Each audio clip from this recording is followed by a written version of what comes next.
Though we have all traveled many uncertain roads, we have always recognized something wasn't right. We searched high and low, yet our paths had never intersected. Our desire to seek truth, then to speak true, has brought us all together.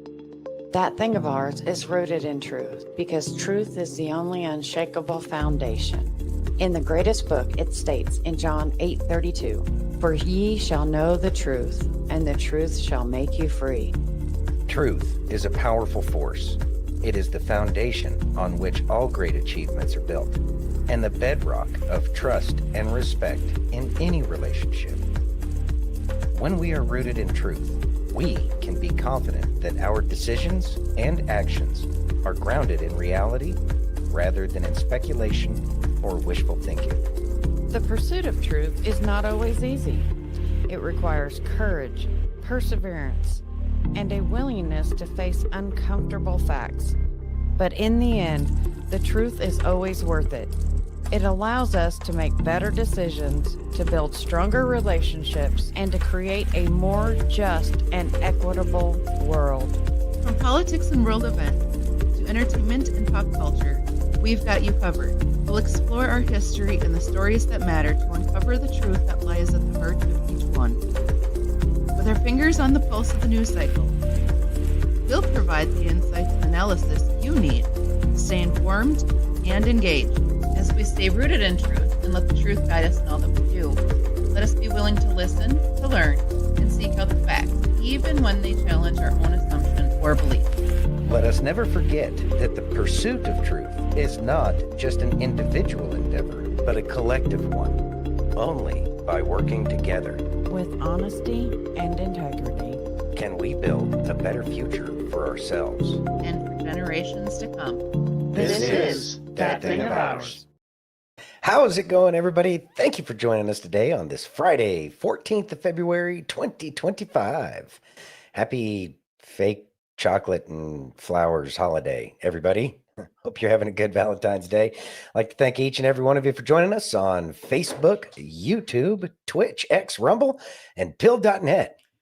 And if you haven't already, please take a minute and give us that virtual hug. If you're over on YouTube or Rumble, hit that thumbs up. If you're over on pill.net, take that red pill. If you're over on X, smash that heart. And if you're on Facebook, there's like 7 choices over there. And you're our fam. We know you like to push buttons, so head on over there and clickety-click. Clickety click, everybody. It really helps us out, and we do truly appreciate it. Thank you very much. I need a clickety click sound. You do need a clickety-click sound. Yes, I do. And I need a monocle. Yeah. Let's say hi to the fam. We got F Clan in the house. What's up, F Clan? We got Dawn in the house. Hey, Don. How you doing? We got Chachi in the house. Hey, Chachi. We got Mike in the house. He is driving and listening. There you go. On his way back home. Be safe out there, Mike. Glad you're here. Got Miss Jenny in the house. Jenny! Watch out for the frogs, Jenny. Watch out for the frogs, Jenny. Got Miss Carol in the house. Hey, Carol. Oh, Christian got banned today. Oh, no. What a surprise. All right. So his new Telegram account is... No, not Telegram. His new TikTok. TikTok. Yeah. Oh, okay. She posted it in the Telegram. There we go. Yeah, because who the hell gets banned from Telegram? Anyways, ridiculous me. Obviously, holdovers from yesterday, the 13th. Anyways, yeah, his new TikTok account is Christian at Christian419782. There we go. There's Miss Steph in the house. Hey, Steph. Well, it's Friday. It's Friday. Friday. Thank God. Yeah, thank God. It's been a week. It has. And after yesterday's show, it was embarrassing. Anyways, thanks for all your patience with us yesterday on all that. Yeah, it was crazy. It was an amazingly bad show. Hold on 1 second. She was trying to get it. Steph says she was trying to get him before the roll. I guess we do roll call around here. Yes, we do. We do. There's JD. What's going on, JD? Got Thanks for joining us JD in over the there. house over on Pill. Woot woot. Everybody's rolling on in. Rolling on in. And we're happy to see all of you here today. We really are. We You are. guys make us so happy. It does brighten up the day. So you ready? Yes, ma'am. You ready to read this? I mean, what else are we going to do? Can you read that, please? Yeah, certainly. TDS-Suffering teacher got fired over this insane rant in class. Let's listen. All right. And the only thing that bothers me more than him is all the Republican senators and congressmen who just keep going along with it. It's not because they believe in it. You got to know they don't believe in it. They don't believe in any of it. They're just afraid that he's going to talk smack about them on Truth Social, and then they're going to lose their job in an election. So they're just doing whatever he says, which is the worst possible thing, because that's called a dictatorship. Jesus Christ, you don't see that? I'm not kidding. When I say wipe that smile off, I don't care if that's a detention. I just wrote you a referral mentally. You're going to detention for bringing up politics in class. You want to go for 2? Control yourself, man. Yo. Excuse me? Excuse me? After all I put up with you for the last 2 years and talked you up and stood your back when they threatened you, you what? You say what? What? Are you serious? Treating me with that disrespect? Are you serious? Are you serious? Are you serious? If I could take back your letter of recommendation from college right now, I would. You talk to me like that after everything I've done for you? Are you kidding me? No detention. Don't ever talk to me again personally. You can ask questions in class. You say anything in class without raising your hand, you go to detention for a week from now on. Disrespect me like that. You got your letter, so now everything's good, right? You got your high grade on the midterm, so everything's good. Now you can treat me like that? After all I've stood up for you, you punk ass. You really gonna do that to me? And the only thing that bothers me more than him. Wow. Obviously, Miss Dawn and Carol brought Mama Spark over. Thank Hello, you Mama very Spark. much. We Welcome, are new so friend. happy to have you here. We are. And thank you too very much for bringing her along. Yes. Thoughts? Wow. Talk about an unhinged teacher. Maybe he's worried about budget cuts. Ooh, I don't know. dude Wow. lost his mind. Lost it. I don't know what kind of filter that was on that the kid's Kid, face, but yeah. whatever. I mean, his face wasn't necessarily like the most important part of all of that. No, the No, guy that was- the teacher screaming was the issue. It's verbal abuse is what that was. Yeah, it really was. Yeah. Oh, yeah. There you go. I agree with Mike. Whatever that quick one was, I would beat his ass for talking to my kid like that. Yeah. Yeah. Yeah. Yeah, because he And has no right. Smile in my mugshot. Right? I don't even understand. He was like going to punish a child for having an opinion different than his. Yes. And- I wish I could take my college recommendation back. So it was hinged. The recommendation is entirely hinged upon whether or not you're liberal enough to get said recommendation. Mm-hmm. Wow. No, nobody should be talking like that to the kids ever. Ever. No. Wow, that's absolutely uncalled for. So I'm sure in the next, by Monday, I'm sure we'll hear about that teacher's something, at least being put on an administrative leave.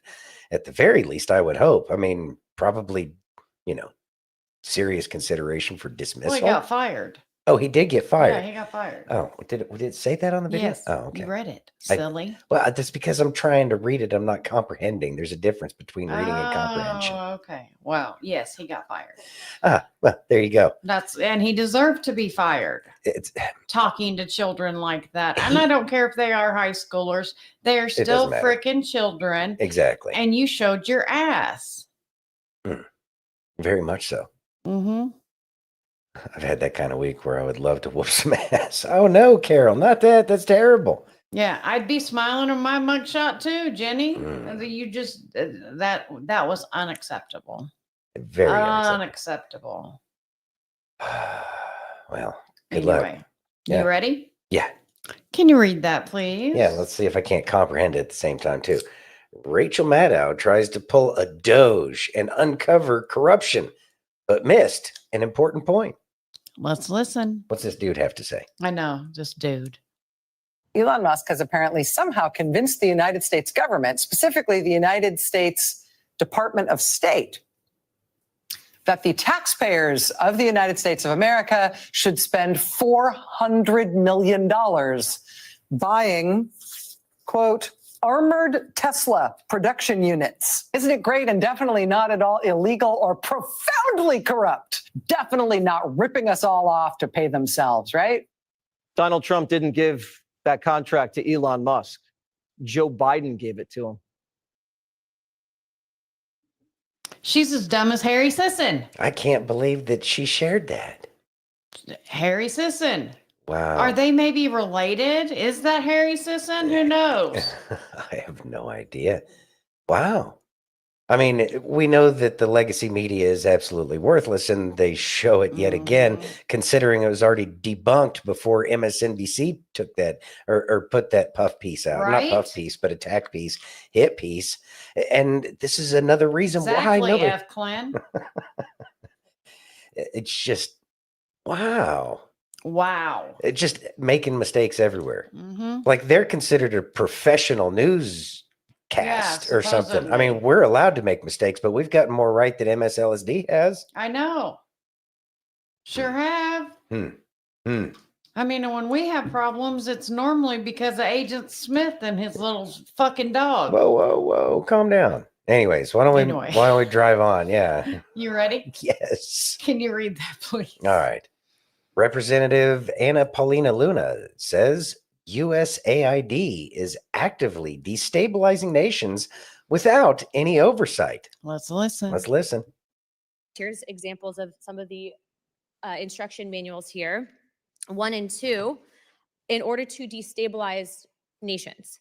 In addition to that, they advocated for setting up job fairs near some of these rights so that disaffected workers could gain employment.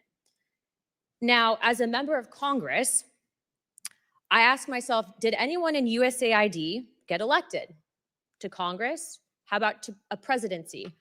When you are acting in the shadows and you are destabilizing nations using race wars to do it and then advocating that the military does it, in my opinion, not only do you put the future generations that would have to fight in those wars in jeopardy, but at the end of the day, you're operating without any oversight.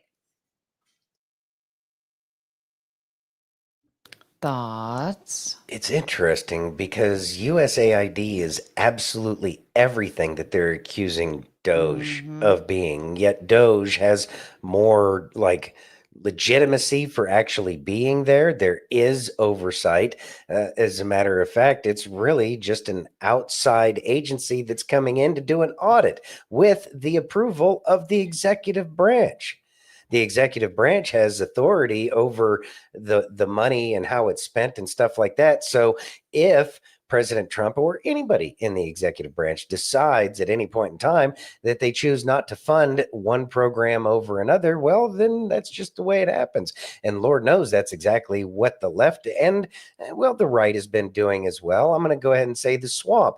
It's the way the swamp has been killing anything that's good. And the difference is that DOGE is doing an audit of the government. That's why they don't like it, because they're finding out things like USAID, which is purposefully destabilizing other countries around the world. So that way they can go ahead and say, oh, we got to take in these poor little refugees, because they highlighted these people in various countries, like the trans comic book out of Peru or some crap like Afghanistan. that. No, that one wasn't Afghanistan. I think it was. wasn't? Yeah, Okay. I think it was down in South America.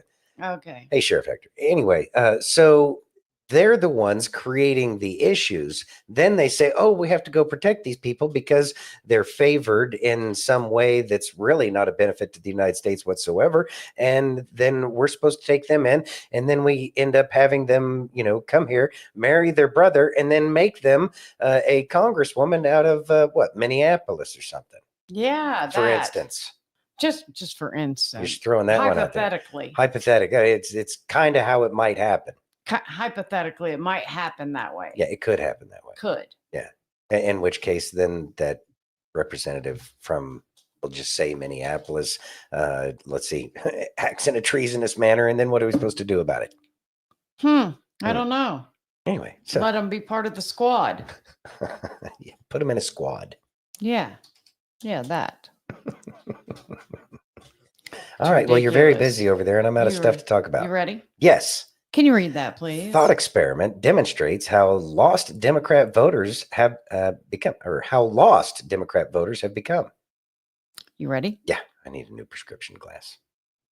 I made 2 separate videos before the election. One of the videos said I was going to vote for Kamala Harris. The other video said I was going to vote for Donald Trump. And I just wanted to see the mixed reactions from people and how people would react, because I do a lot of work from my hometown, do a lot of work from my community. I work with young boys. And I never said who I was voting for. But I made those 2 videos because I wanted to show people how they are in reality.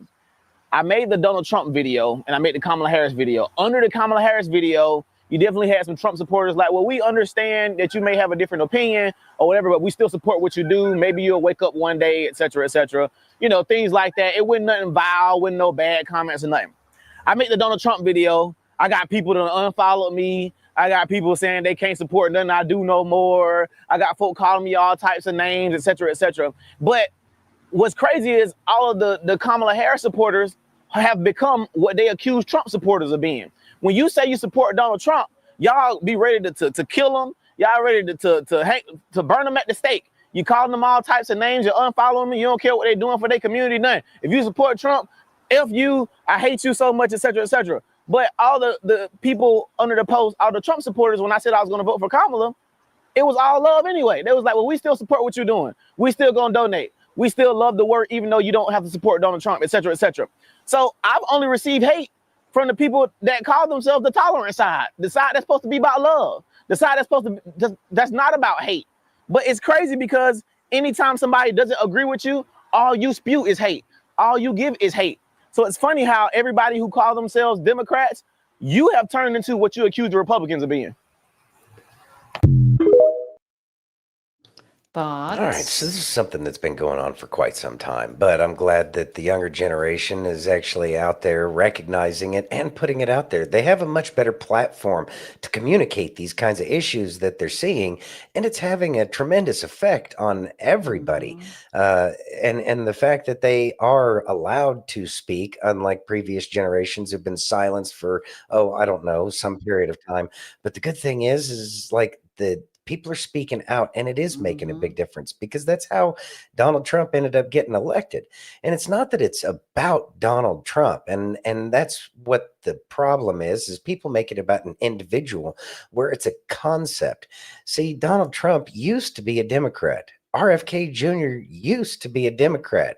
Elon Musk was very friendly with the Democrat Party for the longest time. Let's see, Tulsi Gabbard, if I'm not mistaken, she was actually a Democrat representative. Yes. Out of Hawaii. Yes. Yeah. A very, very blue state. And yet all of these people are over here in what is supposedly the Republican Party. And here's the thing is Americans don't really, they shouldn't, and maybe I should rephrase that. Americans should not care about a party. A party is not what makes it right, because then it becomes a team sport. And I'm so sick and tired of politics and our future being played out as a team sport. But it's what makes sense to people right now. And so you have to say, yeah, I support Donald Trump. And then all of a sudden you're put in this box. That's another problem that's going to take some time to get people to understand is that just because I support an individual doesn't mean I'm in a box. As a matter of fact, if you were to put me in a box, it would be libertarian, which flows freely between both of the parties, and a classical liberal is what I think it's actually called. But we go with libertarian in today's language. So how do we get the education out there that it's not a party thing, it's not a President Trump thing? Because President Trump said, okay, everybody's getting a chip put in their brain because I'm good friends with Elon Musk. I'm going to say no. I'm still not going to support anybody that calls themselves as part of the Democratic Party at this point in time, because they still have that whole Team Blue thing going on. So I'll just stay where I'm at and say, no, I don't support that. I'll stand up. And that's something that we're not seeing from people on the left who are so tolerant that they can't even bother to try to understand where you're coming from. Because in the end, psychologically speaking, they are personally threatened by your choice. How they feel threatened by somebody else's choice is beyond me, but that's what we're up against. And then again, it kind of goes back to the whole Stockholm syndrome thing, Yes, and very they're, much so. you know, protecting their abusers. Mm-hmm. Chachi says, I would say it's America first party now. Yeah. Hey, Ange. Hey, Ange. Yeah, absolutely libertarian. I mean, yeah, but I'm not going to vote Libertarian Party No, they because I always haven't put seen. up the weird people. Yeah, they put up guy some who gets on TV and sticks his tongue out. That was Ridiculous. That was exposure, though. Yeah, it really That was happening back then. Yeah. You ready? Yeah. Let's listen. All right. 4 signs that confirms that you are about to be blessed. 1, you're going through challenges. Trials and tribulations can be a sign that God is refining and preparing you for a blessing. 2, you feel isolated, feeling alone or disconnected from others can be a sign that God is getting ready to bring new people and opportunities into your life. 3, you've hit rock bottom. Sometimes we need to reach a place of desperation before we can receive a blessing. This can be a sign that God is about to lift you up. 4, you sense a change when you feel a stirring in your spirit or a sense of anticipation. It can be a sign that God is getting ready to bring a blessing into your life. Remember, God is always working behind the scenes to bless you. Keep your heart open and your spirit lifted. If you believe that blessings are on their way, comment, I believe, and share. Thoughts? All right. So it looks like Hey, we got Liberty. EWB and Liberty. What's going on, y'all? Thanks for joining. All right. So, boy, do we go through changes when we are growing spiritually. And you know, that isolation, that was the second one. The isolation, I kind of wanted to ping in on that one real quick because, or lock in on the isolation thing, because at first it feels miserable. I'm all alone. There's nobody who understands me. I, can't talk to anybody, all of these things. That's really an important part because that's where I know that I did most of my learning about my spiritual path and how I can go down my path a little bit better. And that's because there is nobody on this planet who can hear and understand you. It is your creator. And this is how I was able to get a closer connection with God. And it's finding that peace inside of yourself. And no, I'm not a yogi or anything like that. I'm not like, Mr. Peaceful Man, gonna be like Sadhguru or something like that. I'm not some guru sitting on top of a mountain, just doing ohms all day. But what I'm saying is that there's a lot less of that chaos that was going on inside before. And that peace is because of significant amounts of prayer in that feeling of isolation. And I will say that eventually you kind of appreciate it and you almost kind of want more of that isolation. It's think about it in the Bible when Jesus said that he was going to talk to his father and then he would go disappear somewhere and he would, I'm assuming meditate, because that's kind of what the Bible's talking about, is meditation. That is finding that quiet, listening, understanding what's going on with you so that way you can find that peace, turning those things over to God. That isolation is extremely important. And then let's see, goes to, eyeballs. Desolation. It does feel kind of desolate, but again, you learn to appreciate that and know that when you're going through these challenges in life, that you should be looking for the positive things that are about to happen shortly after that. It may feel bad in the moment, but know that good things are coming because nothing lasts forever. Remember, this too shall pass. Not only the bad times, but the good times. Both of them pass. So make sure that you're maintaining that even emotional state throughout your entire day. And once you can find that solid, steady state that you can remain at, it makes things a lot easier. Without a doubt. Without a doubt. You ready? Yes, ma'am. How about a vice president who actually works? Ah, Can you read that, please? J.D. Vance tells the EU that across Europe, free speech is in retreat. Let's listen. It's been getting on the run for a long time, sadly. Yeah. And unfortunately, when I look at Europe today, it's sometimes not so clear what happened to some of the Cold War's winners. I look to Brussels, where EU commissars warn citizens that they intend to shut down social media during times of civil unrest the moment they spot what they've judged to be, quote, hateful content. Or to this very country, where police have carried out raids against citizens suspected of posting anti-feminist comments online as part of, quote, combating misogyny on the internet, a day of action. I look to Sweden, where 2 weeks ago the government convicted a Christian activist for participating in Quran burnings that resulted in his friend's murder.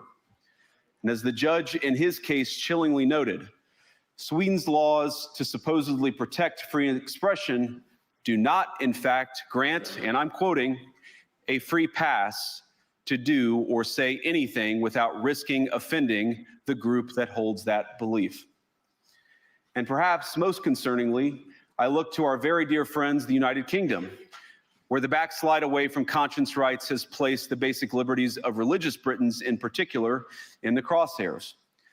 A little over 2 years ago, the British government charged Adam Smith Connor, a 51-year-old physiotherapist and an Army veteran, with the heinous crime of standing 50 meters from an abortion clinic and silently praying for 3 minutes. Not obstructing anyone, not interacting with anyone, just silently praying on his own. And after British law enforcement spotted him and demanded to know what he was praying for, Adam replied simply, it was on behalf of the unborn son he and his former girlfriend had aborted years before. Now, the officers were not moved. Adam was found guilty of breaking the government's new buffer zones law, which criminalizes silent prayer and other actions that could influence a person's decision within 200 meters of an abortion facility. He was sentenced to pay thousands of pounds in legal costs to the prosecution. Now, I wish I could say that this was a fluke, a one-off crazy example of a badly written law being enacted against a single person. But no, this last October, just a few months ago, the Scottish government began distributing letters to citizens whose houses lay within so-called safe access zones, warning them that even private prayer within their own homes may amount to breaking the law. Naturally, the government urged readers to report any fellow citizens suspected guilty of thought crime. In Britain and across Europe, free speech, I fear, is in retreat. Thoughts? Okay, so the ability to speak over in Europe has never been really that good. That was the reason why the First Amendment and the freedom of speech is kind of like the First Amendment, right? So it's something that has continued to happen, and sadly, I don't know how much longer it's going to happen. And religious freedom is yet another reason why everybody decided to come over here, so that way people could practice their faith the way they saw fit without having to deal with all the wars. Keep in mind, there were all of the wars between the Protestants and the Catholics, and how many people were murdered simply because they had to change their religion because whoever was in charge at the time decided that, you know, this is the religion you're going to be. And if you didn't play along, then, well, you got unalived, is really the way it was. And now we have some man silently praying far enough away that it shouldn't matter to anybody. It's like, who even noticed and bothered calling the cops? And whoever that is, good luck with whatever you got going on, because it's not anything that anybody should do. If somebody's doing something silently, not talking to anybody, not bothering anybody, and for 3 minutes only, I'm going to say that that is a tyranny that is going to need addressing. It is awful. And the people over there in the UK, in Europe, they've had their ability to defend themselves taken away. And that's just not the way things need to be. And we should not support that. As a matter of fact, I think that that's what the tariffs should be used for. If you're going to deny people religious freedoms and religious liberties, especially if you're supposed to be some kind of an ally of ours, then we're not fighting for the same thing. And that's something we don't need to associate with, nor should we care about receiving your products until you start giving your people some religious liberty. Mm-hmm. And we have to stand up for faith, and we have to stand up for all kinds of faith. And we need to make sure that it's not a selected faith like they have over there in the UK. Now, if there was, some Quran, pro-Quran, pro-Islamic kind of anything over there, that's not going to be shut down. So they're picking and choosing winners. And even more weird about the whole thing is all of those religious wars that were fought in England were fought over which type of Christianity that they were going to have. I mean, after all, there's the whole Church of England. So they're not going to support any of that stuff. The UK is in a bad way, and they need help. And really, the best thing that we can do is have President Trump stand up to the United Kingdom. And I would fully support that in terms of, okay, you know what? Until you start supporting all of the people that are originally from your country, then we can't support you because you're removing the people that are native to that land. Yeah. And we as Americans understand that probably more than anybody else because of our very history. Yeah. So we know what we're talking about. We made the mistakes. Now we need to make sure that indigenous peoples are able to keep their indigenous ways. Yeah. Just an idea. Liberty says, oh, Vance on fire. Peed off a bunch of the wolves for sure. And they need to be ticked off. They need to get their panties in a bunch because they know they're doing the wrong thing for the people that they're supposed to be there to protect. In the end, the only reason for a government is to look out for the interest of the people that are from there. Mm-hmm. And they're not doing that. They're doing the exact opposite. They really are. And they're replacing the people that are there, and they're bringing in all these other people probably because they want to treat them like slaves too. Yeah. And says, hello, my handsome husband. I know you're at home watching. Love you, dear. She loves you, Steve. And Miss Steph says, and definitely pray for them. Without a doubt, Steph. Yeah. Without a doubt. They do need our prayers. And we should be praying for the people that are the tyrants over there as well. Yeah, we should. Pray for all of them. Pray for everybody. Pray for peace and pray that God's will be done. Not only love the people that are easy to love, but love your enemies too. Yeah, that's the challenge. That. Yeah, that's the challenge. You ready? Yes, ma'am. Got one more from JD. Can you read that, please? All right. JD Vance torches European Union leaders to their faces over globalism and open borders. Ah, good. Well, that's a follow-on to what we were talking about. Exactly. You ready? Mm-hmm. No voter on this continent went to the ballot box to open the floodgates to millions of unvetted immigrants. But you know what they did vote for? In England, they voted for Brexit, and agree or disagree, they voted for it. And more all over Europe, they're voting for political leaders who promise to put an end to out-of-control migration. Now, I happen to agree with a lot of these concerns, but you don't have to agree with me. I just think that people care about their homes, they care about their dreams, they care about their safety and their capacity to provide for themselves and their children. And they're smart. I think this is one of the most important things I've learned in my brief time in politics. Contrary to what you might hear a couple mountains over in Davos, the citizens of all of our nations don't generally think of themselves as educated animals or as interchangeable cogs of a global economy. And it's hardly surprising that they don't want to be shuffled about or relentlessly ignored by their leaders. And it is the business of democracy to adjudicate these big questions at the ballot box. Thoughts? Isn't it funny that the people that always press for democracy are the ones that don't listen when like democratic actions are taken, like vote for Brexit? They know what the people of Britain wanted back then, but they chose to do just enough, just enough to keep their chin up out of the water, but not enough to actually make it so that way the people of any of those European nations had the ability to be a full Britain or a full name it, Italian, a Frenchman, a German. And if you've ever looked at any of what's going on over in Germany, there's not too many traditional German anything anymore. It's all been ripped down. And that's even the stuff that they were building after World War II.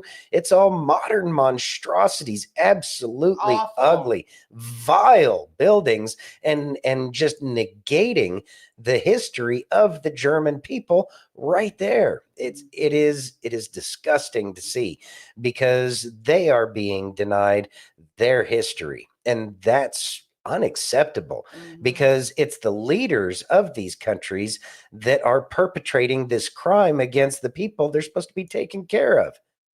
Well, if you don't learn from history, you're bound to repeat the same mistakes. Well, of course. But the thing is Europe has a very, very different relationship with governments. They're used to royals and people saying, I have some divine right to be here. And then, of course, the people that are in those positions of power seem to think that they don't have to listen to the minions. And that's not what it's supposed to be.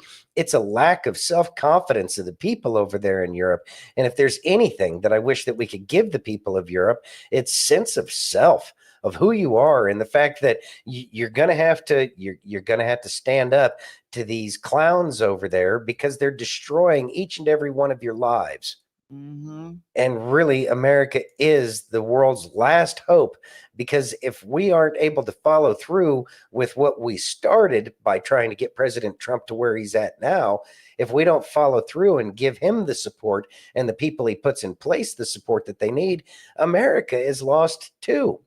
Just because President Trump is there doesn't mean that we can rest on our laurels and assume everything's going to be all right. As a matter of fact, they're still trying. They're still trying to shut everything down that President Trump's doing. But once President Trump and Cash and Tulsi and all of these people, RFK Jr., the list goes on and on. Once all of these people are able to affect the changes that need to happen, then we can provide that support and advice and comfort to the rest of the world. Okay, we secured our nation and we are America again. Please go be yourself, the real version of you, whatever country it is. It's not just Europe. It goes over into Asia. It goes down into Africa. It goes down into India and Australia. These people need to shuck off the chain they're wearing because of their governments. But nobody's going to get that kind of strength that they need until they know they have somewhere that's going to support them. But at the same time, keep in mind, they are going through these very problems in their own lives and in their own nations, because they have to learn how to turn to God too.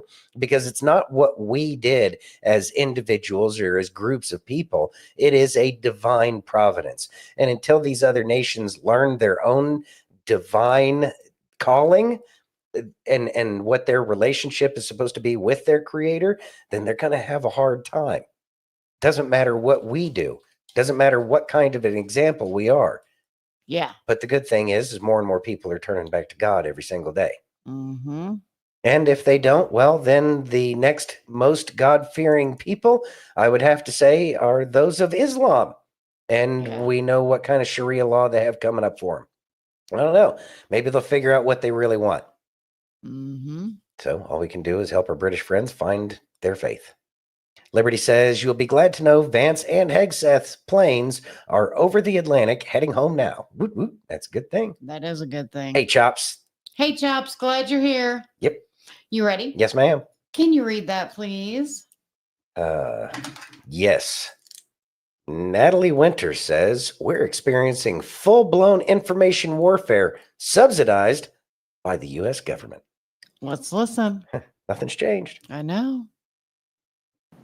Well, look, I think we need to understand that we are in full-blown information warfare. And as much as we want to sit here and chastise state-run media outlets and propaganda regimes over in, China, Russia, what we have in the United States, our mainstream media, and I know this sitting in the press briefing room every day, is just as bad, if not worse. Sure, Reuters may be receiving, $9 million from DOD, but they launder their talking points. The intel community, they essentially write the front page of all these news websites. What do we need to do? The people who we elected, I think the White House is doing a wonderful job, right? Caroline Levitt announced from the podium, oh, sorry, Politico, the taxpayers are no longer subsidizing whatever subscriptions or weirdness may be going on there. But Congress needs to get their act together and not just send strongly worded letters or tweets or, send out letters saying, thank you, Mark Zuckerberg, for apologizing. We'll take it, and we're not going to probe into what you did in the 2020 election. We're not going to inquire what you've done anymore.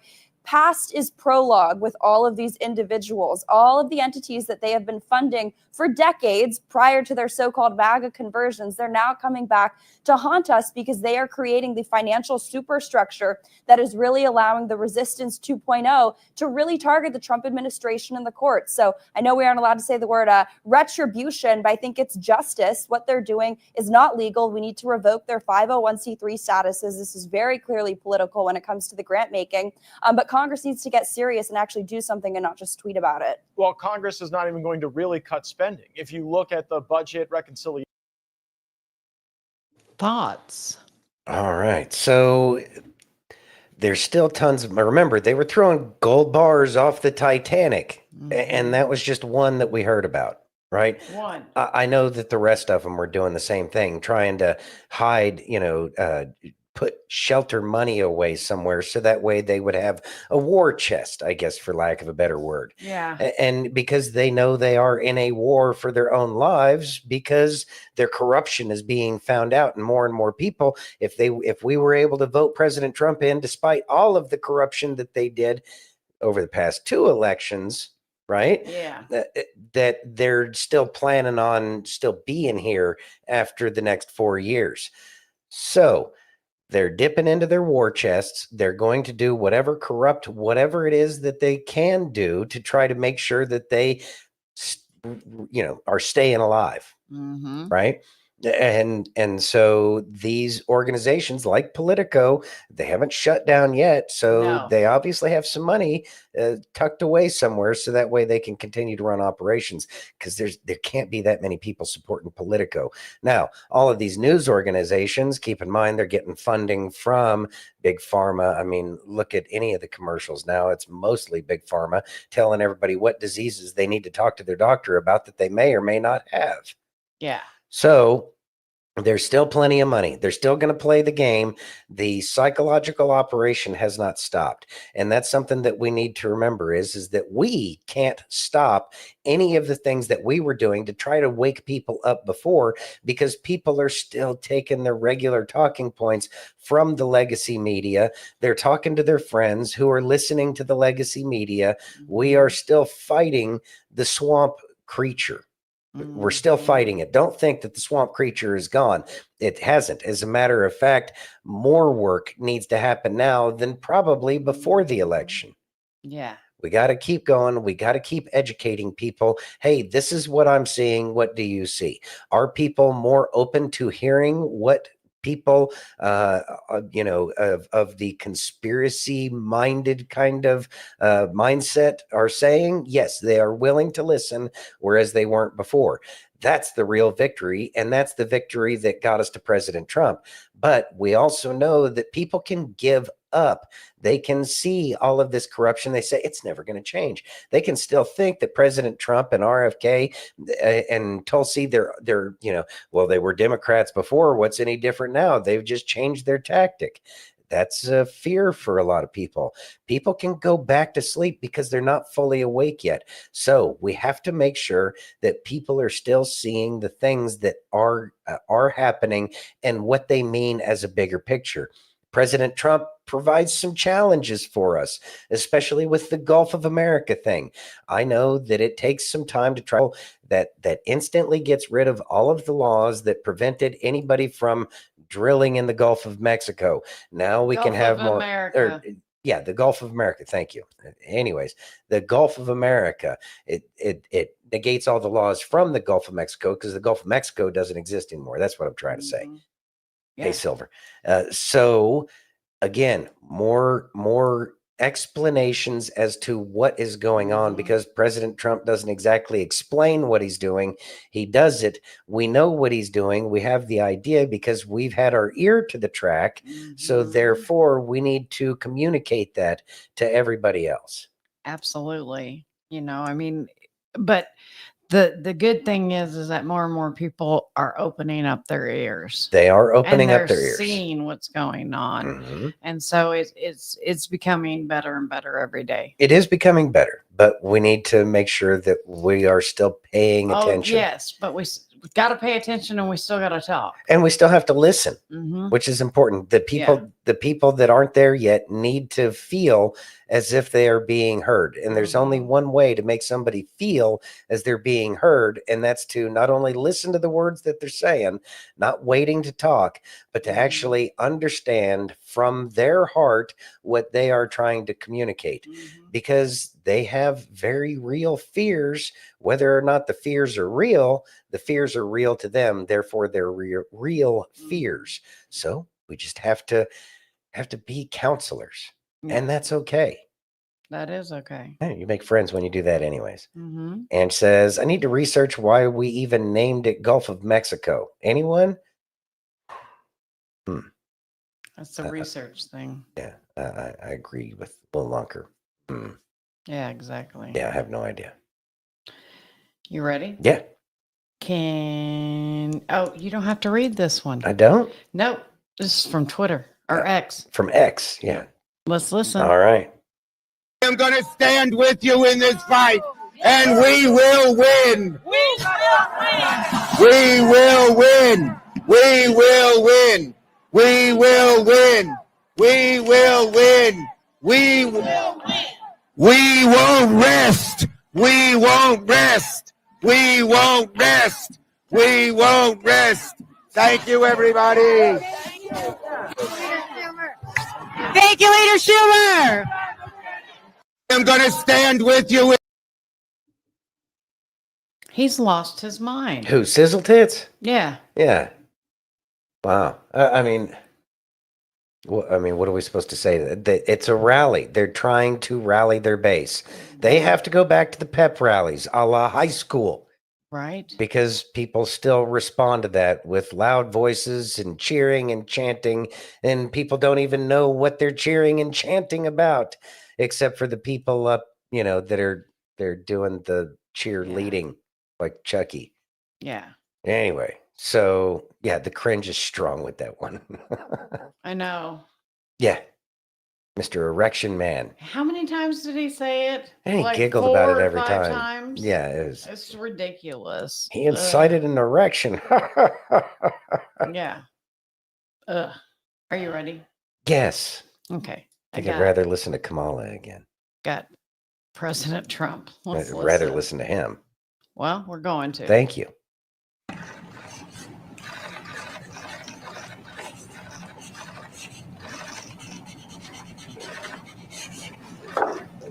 Well, that's a good one. Mr. President, you won the White House in part because of high inflation. If your tariffs make prices go up. Excuse me, we haven't asked you to speak yet, please. Okay. Thoughts? He just said nobody wants to hear what you have to say. That's basically what he said. Yeah. But okay. Stay in your lane. Stay in your lane. Yeah. And I know the people, he's so rude. It's like, yeah, because the press has been such a peach towards President Trump this whole time. Come on. Why does he have to be nice? What says that he has to have professional decorum to a group of people that lied about him to get him thrown in jail, that lied about whether or not a weird group within the FBI went over to his house and raided his wife's panty drawer, probably so Joe could sniff him? But yeah. Anyway, why should he be nice? Why should he have to kiss their ass? It's not like they're doing anything for him. And maybe the press kind of forgot how, business works in America. And if you want something out of the president of the United States, maybe you shouldn't constantly talk trash about the dude. Yeah. See, if Joe Biden had invited me for some weird reason over to the White House, I would not expect Joe Biden to be kind to me. You know why? Because I was not kind about my opinions of that guy that probably wasn't even Joe Biden. Right. And so Jim Carrey. if I was invited to an event at the White House under Joe Biden, and if for some strange reason I actually went, I would know that my role is one of something that is of trying to make peace. And so I would let the president of the United States take the lead in any conversation. And I wouldn't sit there and try to do gotcha questions every chance I got. That's one of the things that the press forgot is humility would probably go a lot further than their constant attacks against President Trump. Mm-hmm. And the press would be wise to consider the concept that President Trump got elected. And so more people disagree with your narrative and care more about the truth than they care about what you have to say. So therefore, it would be incumbent upon you as the members of the press to take a different tact in terms of how you go about doing things. Just a concept. Yeah. I missed what. Yeah. If Biden sniffed panties, it would be less weird than sniffing kids. Yeah, I know. I know. It makes my stomach turn either way. It's just weird. Yeah. You ready? Yeah. This is a video from Miss Jenny. Yay, Jenny. Let's listen. All right. Have you ever wondered what would happen if you trusted God completely? George Muller did just that. He opened orphanages for over 10,000 children in England. But here's the amazing part. He never asked anyone for money. He prayed, only prayed, and trusted God to provide. One morning, there was no food for the children. Muller gathered them at the table and began to pray, thanking God for the meal that wasn't there yet. Suddenly, there was a knock at the door. A local baker stood outside with fresh bread. He said, "I couldn't sleep last night. I felt like God wanted me to bake this for you." As if that wasn't enough, moments later, a milk cart broke down right in front of the orphanage, giving them all the milk they needed.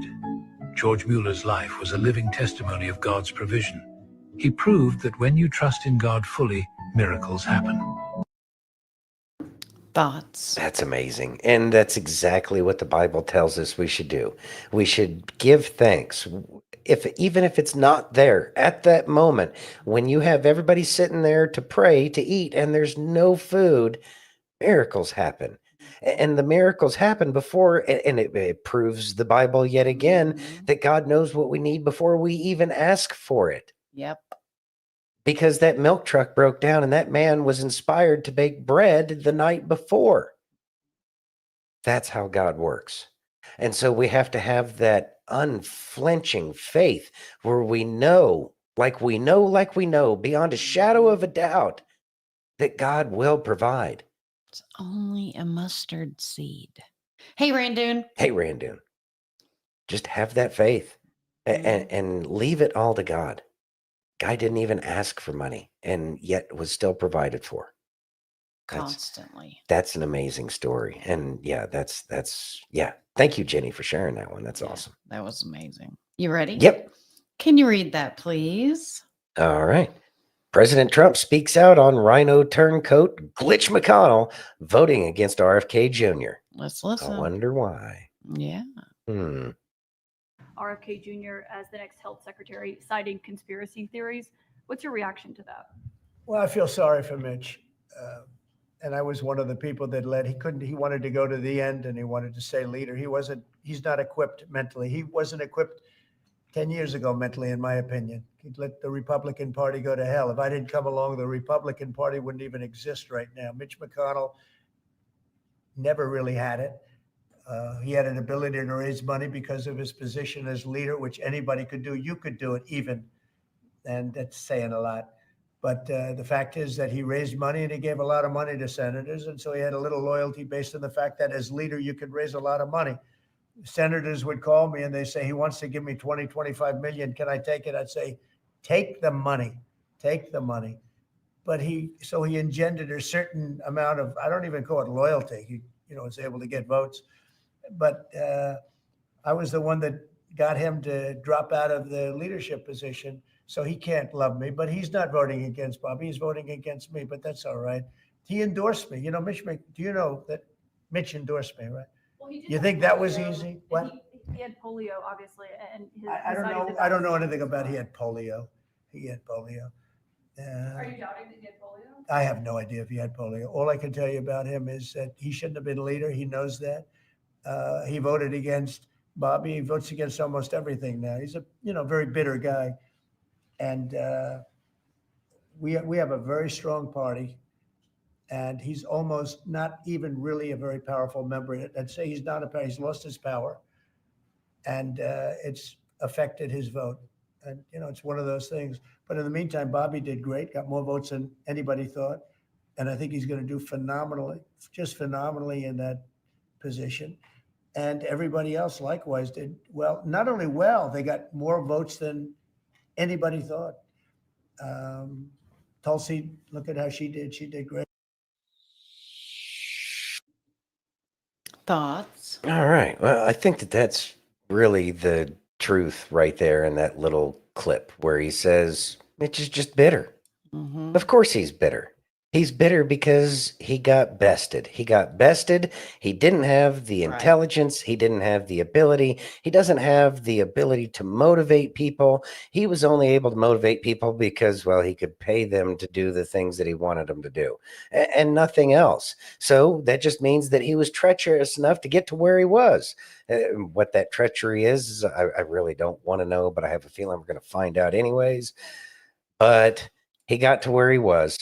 However he got there, and he utilized the power that he had to make it look like he had the capability to do something that he never really had the ability to do. And so when someone who is in a leadership position and is shown by somebody what leadership really is, they're naturally going to be upset and bitter about that.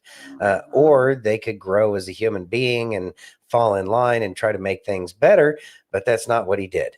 But we know that Mitch McConnell really just wasn't anything good. Of course, then again, he looked just like the former Health and Human Services Secretary. Yes. I still think Just that with was the him in wig. drag. Yeah, it just looked too much like him to not be Yeah. Mitch in drag. Yeah. You ready? Yeah. Can you read that, please? All right. Nicole Shanahan produces moving video of America's new Health and Human Services Secretary, RFK Jr. Let's listen. We are told today that our nation is hopelessly divided. But I found something different as I travel this country. I have witnessed an upwelling of optimism that I've never seen before. Something is stirring in us. Let's go take back our country. RFK Jr. is just about ready to make headlines with his running mate choice.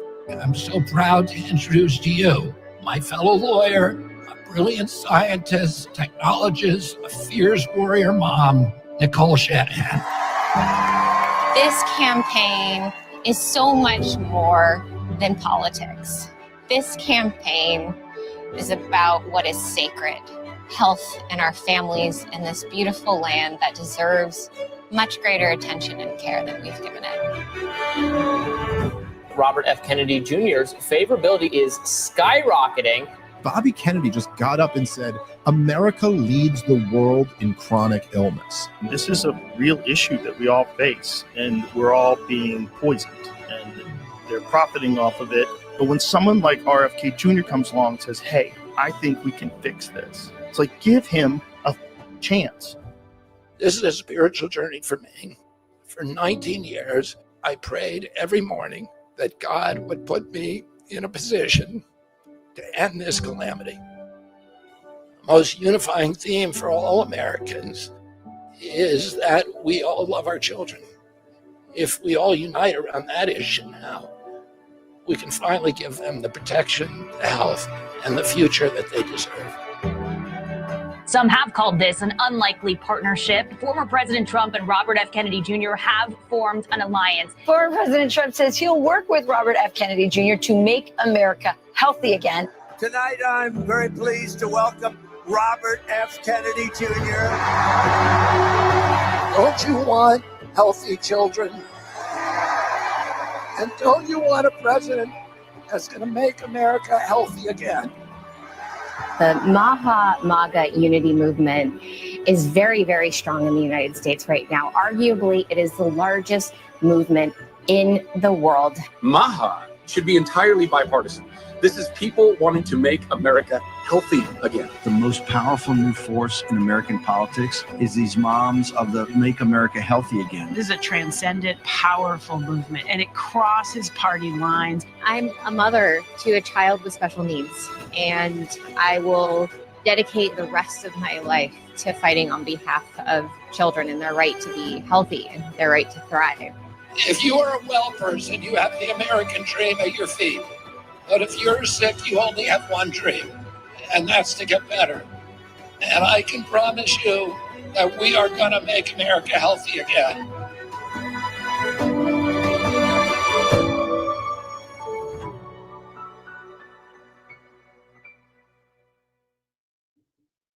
Whew. Thoughts? Wow. That gets me motivated. That gets me super motivated. The determination in that man's eyes. And it must take a lot of determination to be a Kennedy in politics.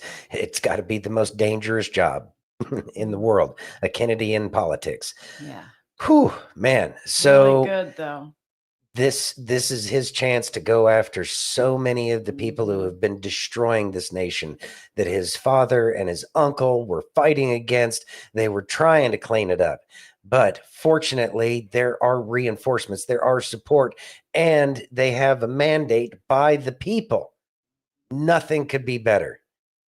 They say that they're going to do it, and that's why we support them. That's why I support Kennedy in his effort to make America healthy again, because there's so many things that need to change with the food, with the water, with everything, with the crap in the skies. Yeah. There's a lot of work to do. And they know that I have our support. But the best thing we can do is to make sure that they continue to get more support, to get more understanding by more people, because that only makes it stronger and it strengthens that mandate. Mm-hmm. So we have true leaders that we can follow now, that we can support. So we need to be the best followers that we can by getting the info out there, by sharing the information, and being knowledgeable about the very things that we're talking about. And we don't have to be experts, because there are experts who are doing these things that are terrible. No, there are experts that are working for Oh. Kennedy and Trump. Oh, yeah. Real experts, not the Yeah. fake experts that have a personal agenda, Like Fauci. like Fauci. He'll be found out. Yes, he will. Be. It's going to happen, and it's not going to be all easy to make it happen. No. So make sure that you are doing your part and giving the support that these very determined people are putting their lives on the line for all of us. Yeah. Do your part. Yeah. Ask not what your country can do for you, but ask what you can do for your country. Now is the time that you know that if you ask your country what you can do for it, you know that it's going to work for the right people. Yeah. Mike says, I heard today the RFK filed RICO charges against Big Pharma today. I have not heard that, but that's pretty impressive. Mm-hmm. FDA, Bobby's about to lower the boom.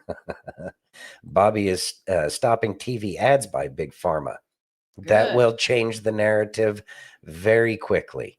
That will change the narrative very quickly. Mm-hmm. And it needs to happen. Because I know that people go to, I've got all these obscure or these vague symptoms. Yeah. I've got all these vague symptoms. Doctor, please tell me. Oh, well, you need to spend lots of money. Mm-hmm. Yeah. Oh, do I have doctor stories? You ready? Yeah. Can you read that, please? Secretary Robert F. Kennedy Jr. officially sworn in as the Secretary of Health and Human Services. This is awesome, by the way. Yes, it is. Let's watch. I want to begin by thanking President Trump for giving me this extraordinary opportunity. And I want to introduce my family and thank them for being here.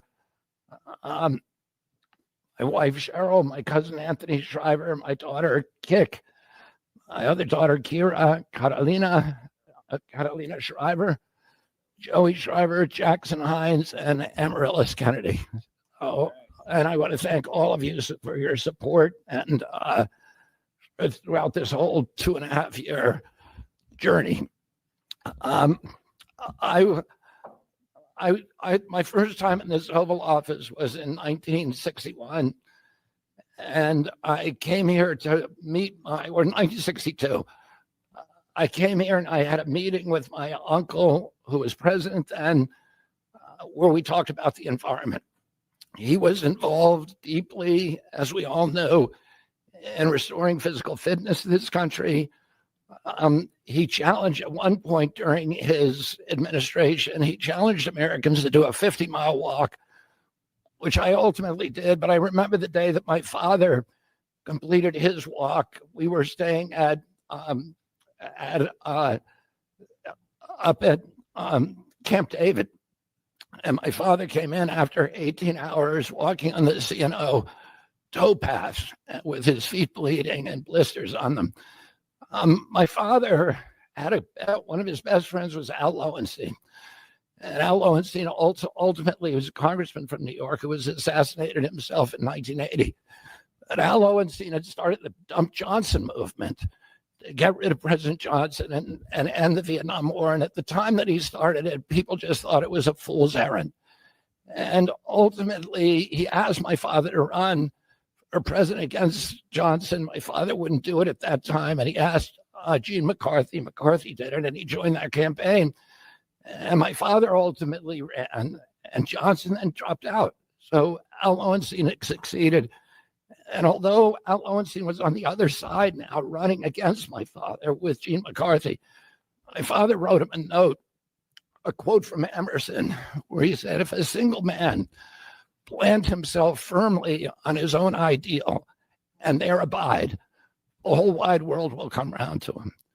For 20 years, I've gotten up every morning on my knees and prayed that God would put me in a position where I can end the childhood chronic disease epidemic in this country. On August 23rd of last year, God sent me President Trump. And he gave me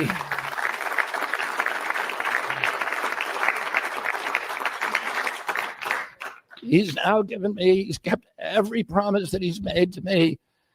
He's kept his word in every account and gone way beyond it. I'm so grateful to you, Mr. President. A lot of people told me that I couldn't trust President Trump. I better get it in writing. And we did a handshake, and everything that he told me he was going to do, he has done.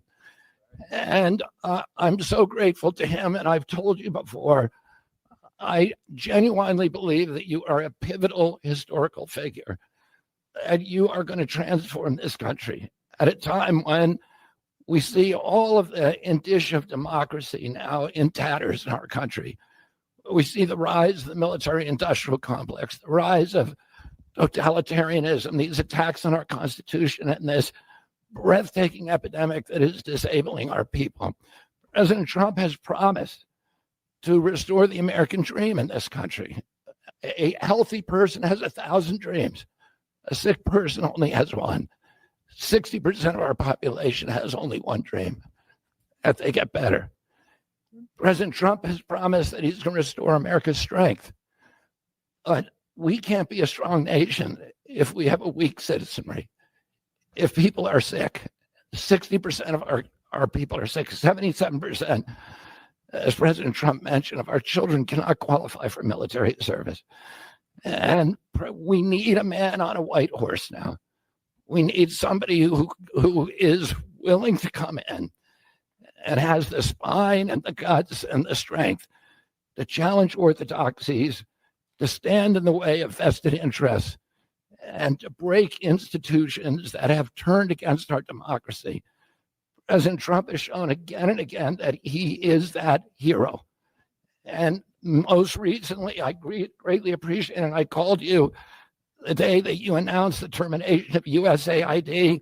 My uncle started USAID in 1961 for humanitarian purposes to put our country on the side of the poor. It has been captured by the military-industrial complex.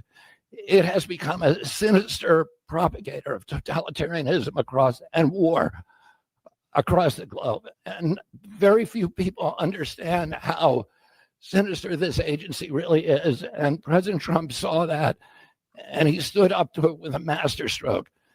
And we want to do the same thing with the institutions that are stealing the health of our children. We need a revolutionary figure, and you are that figure, and I'm very grateful for you for giving me this opportunity. I want to recognize some of the allies that I've had in this battle for a long time: Senator Rand Paul, Senator Ron Johnson, Senator Roger Marshall, Marjorie Taylor Greene, and Buddy Carter, who've all been champions of the MAHA agenda before I even came along. I'm very grateful for you for standing strong. Thank you very much, President Trump.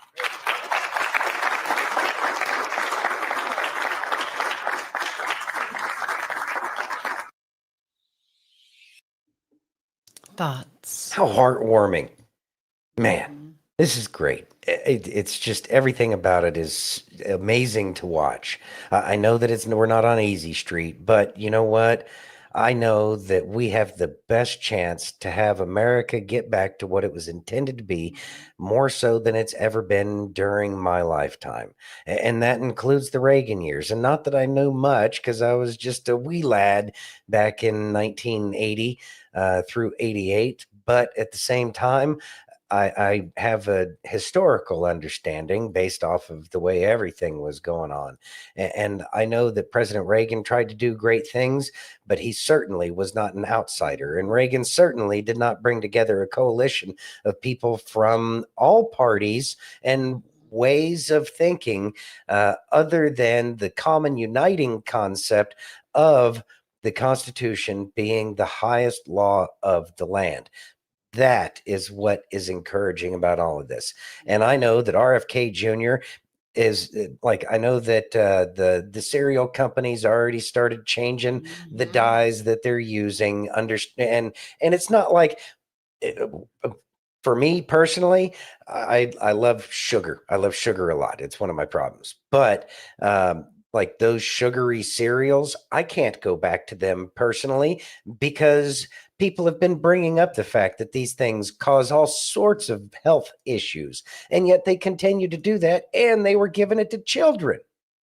And they were using psychological operations against the children by putting cartoons on there. What's different between those sugary cereals and the Joe Camel on a pack of cigarettes? Exactly. If they said that Joe Camel was designed to trick children into smoking, then all of these cartoon characters that they were putting on cereal boxes, and it goes even deeper than that because the design of them, the eyeballs are designed to look specifically at eye level of the children sitting inside the seat of the grocery cart.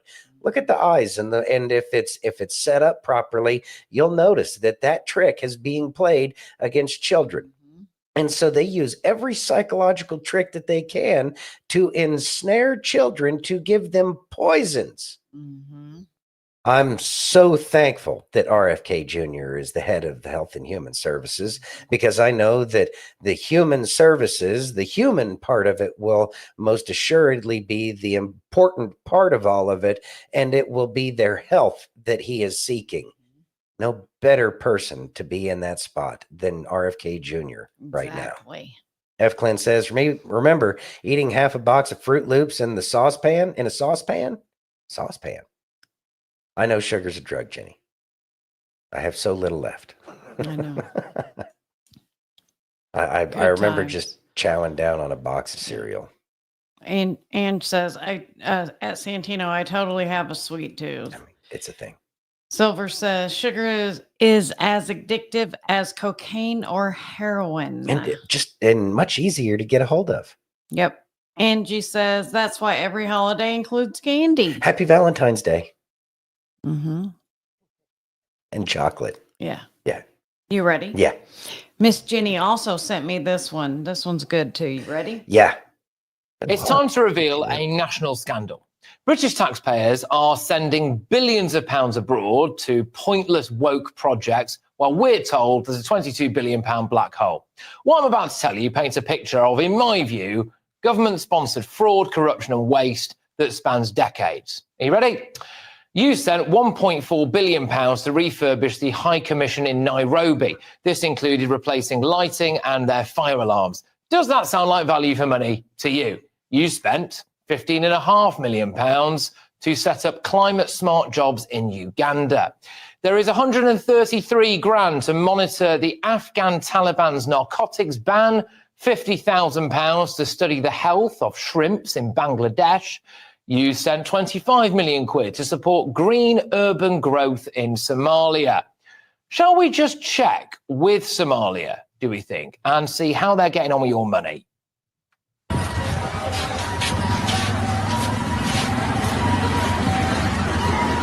Somalia's president says the death toll has risen to at least 100 after 2 car bombs hit the capital, Mogadishu. What are they going to do with that? Fight the jihadis off by planting a few trees? Are they? It's 25 million quid worth of your money that's just been blown up, isn't it? You sent 15 brand new electric Porsche sports cars to Albania so they could use them for their prison service. Then there's 22.5 million on green growth in Nepal. Nepal. I mean, if only there was more, I don't know, rural landscape in Nepal.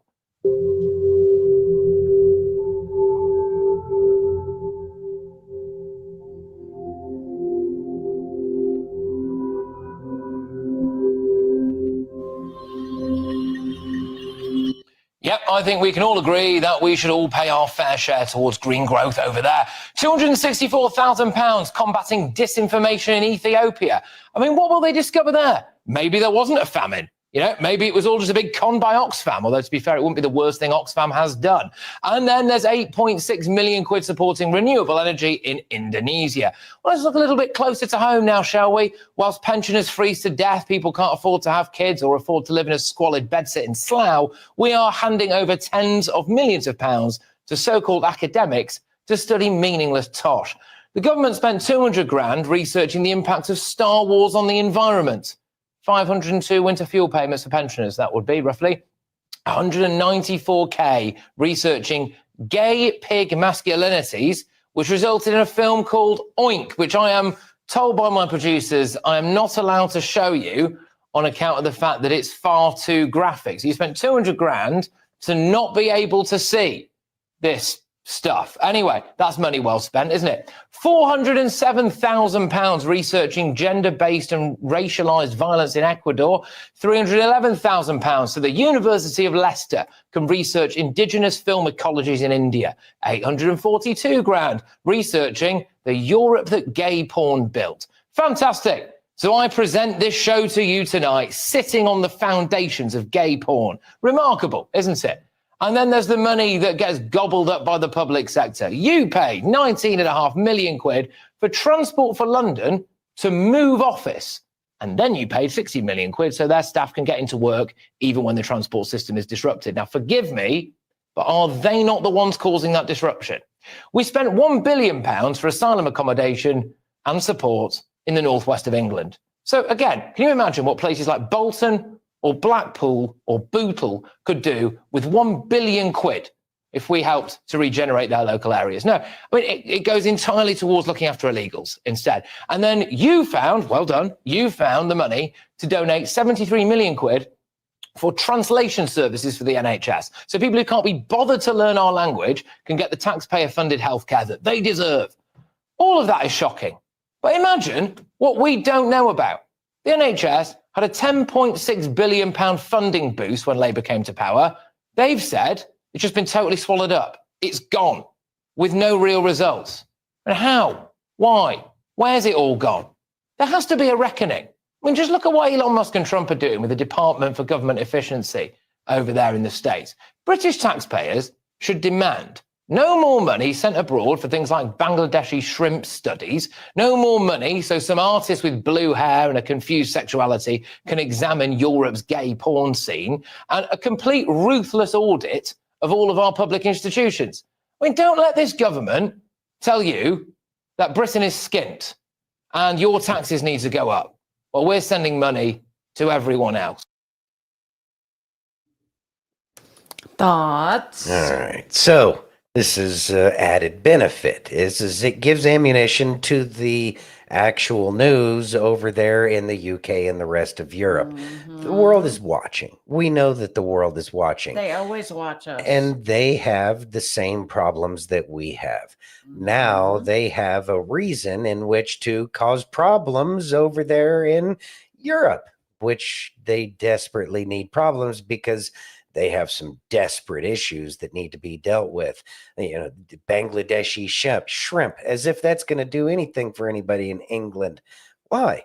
I have no idea. But this is here's a little side thing that's a benefit that a lot of people probably aren't thinking about. As the UK has to fight the same problems that our corrupt politicians are having to fight over here as they defend fraud, waste, and abuse. Now their politicians are going to have to defend their fraud, waste, and abuse. No, they don't have a DOGE going in to clean house right now, but there are enough people that can point out and cause these kinds of issues. It will change the mentality and the feeling of everybody over there in the UK. This is an added benefit to us because now those European nations can't spend their time exporting problems to our country. They have to be busy putting out their own fires instead of fighting fires or starting fires over here. Possibly literally. Right. So that is another win because now they are getting punched back, and therefore it will help us move forward a little bit easier because the swamp creatures that are out here, the swamp donkeys that are out here just aren't going to. No, stop. Oh, Lord, he's not going to stop. I was trying to get the donkey. There we go. The swamp donkeys. The swamp donkeys. Anyways, they're not going to have their support in their corner. That's a good thing. And we need that. We do. We need all of that. Yes, ma'am. You ready? Yes, ma'am. Let's listen. Some people don't like you because they can't get other people not to like you. They hate you because everybody don't see you the way they see you. There's some people in your life that shouldn't like you. You shouldn't like me because I didn't let you manipulate me any longer. You shouldn't like me because when I found out that we wasn't on the same level, I made an executive decision. You shouldn't like me, but you weak-minded folk who let somebody else's problem become your problem, and now you don't like somebody that you don't have a problem with. Thoughts? Other people having problems is none of our business. That's right. If other people have a problem with you, that's their problem. It's not your problem. And if they want to make it a problem of yours, we can easily communicate things that why we think and feel and do the things that we do. It's not like we're promoting violence. It's not like we're asking for anybody to, well, I don't know. I know that there's a lot of desire for reciprocity for all these people who told people that they couldn't have a job because they didn't want to take some gene editing kind of jab and losing their job. So yeah, definitely not happy about that. But at the same time, we really don't want anybody to have a miserable life. As a matter of fact, we just want people to wake up. And so if they have a problem with that, that's on them. That is. I can explain myself and I can say why I feel the way I feel. They're the ones that get upset about the way I feel. Why I feel a certain way bothers them, tells me how tyrannical they are. Yep. And if that's how tyrannical they are, then we don't need to worry about them because they got a lot of problems on their own to fix. And we can only fix ourselves. We can't fix anybody else. But what we can do is we can pray for them. But you also have to remember when somebody's pointing a finger at you. Yeah, 3 pointing right back at them. That's right. You ready? Yes, ma'am. Can you read that, please? All right. Uh-oh. Joe Rogan is finally waking up to the darkest of all conspiracy theories. Let's listen. Which one is this one? I know. Let's listen. All right. This is the darkest of conspiracy theories. The darkest of conspiracy theories was that the leak was intentional. The darkest of conspiracy theories is that this was planned. They knew this is going to be a financial windfall. It is the greatest transfer of wealth in the history of the United States by far, from the working class to the elite. It's like $3+ trillion or something crazy like that. Yep. We've already established that it was created in a lab. We already established that USAID funded it. We already established that Fauci et al. Lied about gain of function research, what they were doing. The worst theory possible is that this was released on purpose. Yeah, that would be the worst case scenario. Yeah. Have you ever danced that one around your head? Because that's where we know they're willing to do horrible, evil shit. But like, is there a ceiling on that? Even now to this day, having spent so much of my life in it, I try to just pursue the leads that I have and then try to let the conclusions come to me. Certainly the fact that they funded the capacity to do this, they work directly with all the networks that were both doing it and censoring it, puts you pretty much as, they created it and they covered up at least the leak. In terms of the intentionality for doing it, that is a really dark scenario. There are a lot of things in American history that have that same, Miha-Liha distinction. Did they make it happen or did they let it happen? Did they let it happen or did they make it happen? And both of them are major scandals that completely change the legitimacy and credibility of policy changes in response to the crisis, for example.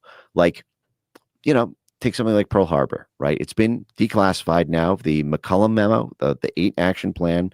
Are you familiar with this? Yes. Yeah.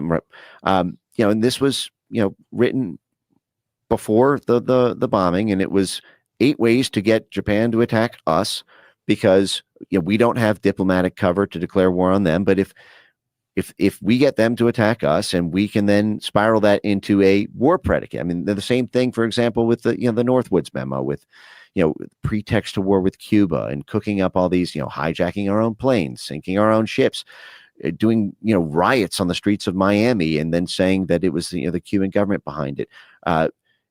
Same thing with Vietnam, Gulf of Tonkin.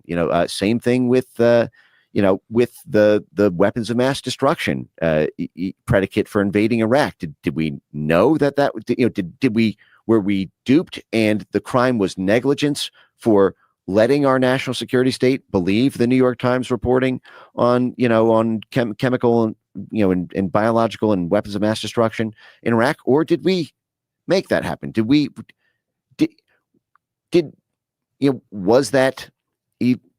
Was that something that we knew was not true based on our own intelligence, but because there was a useful thing there?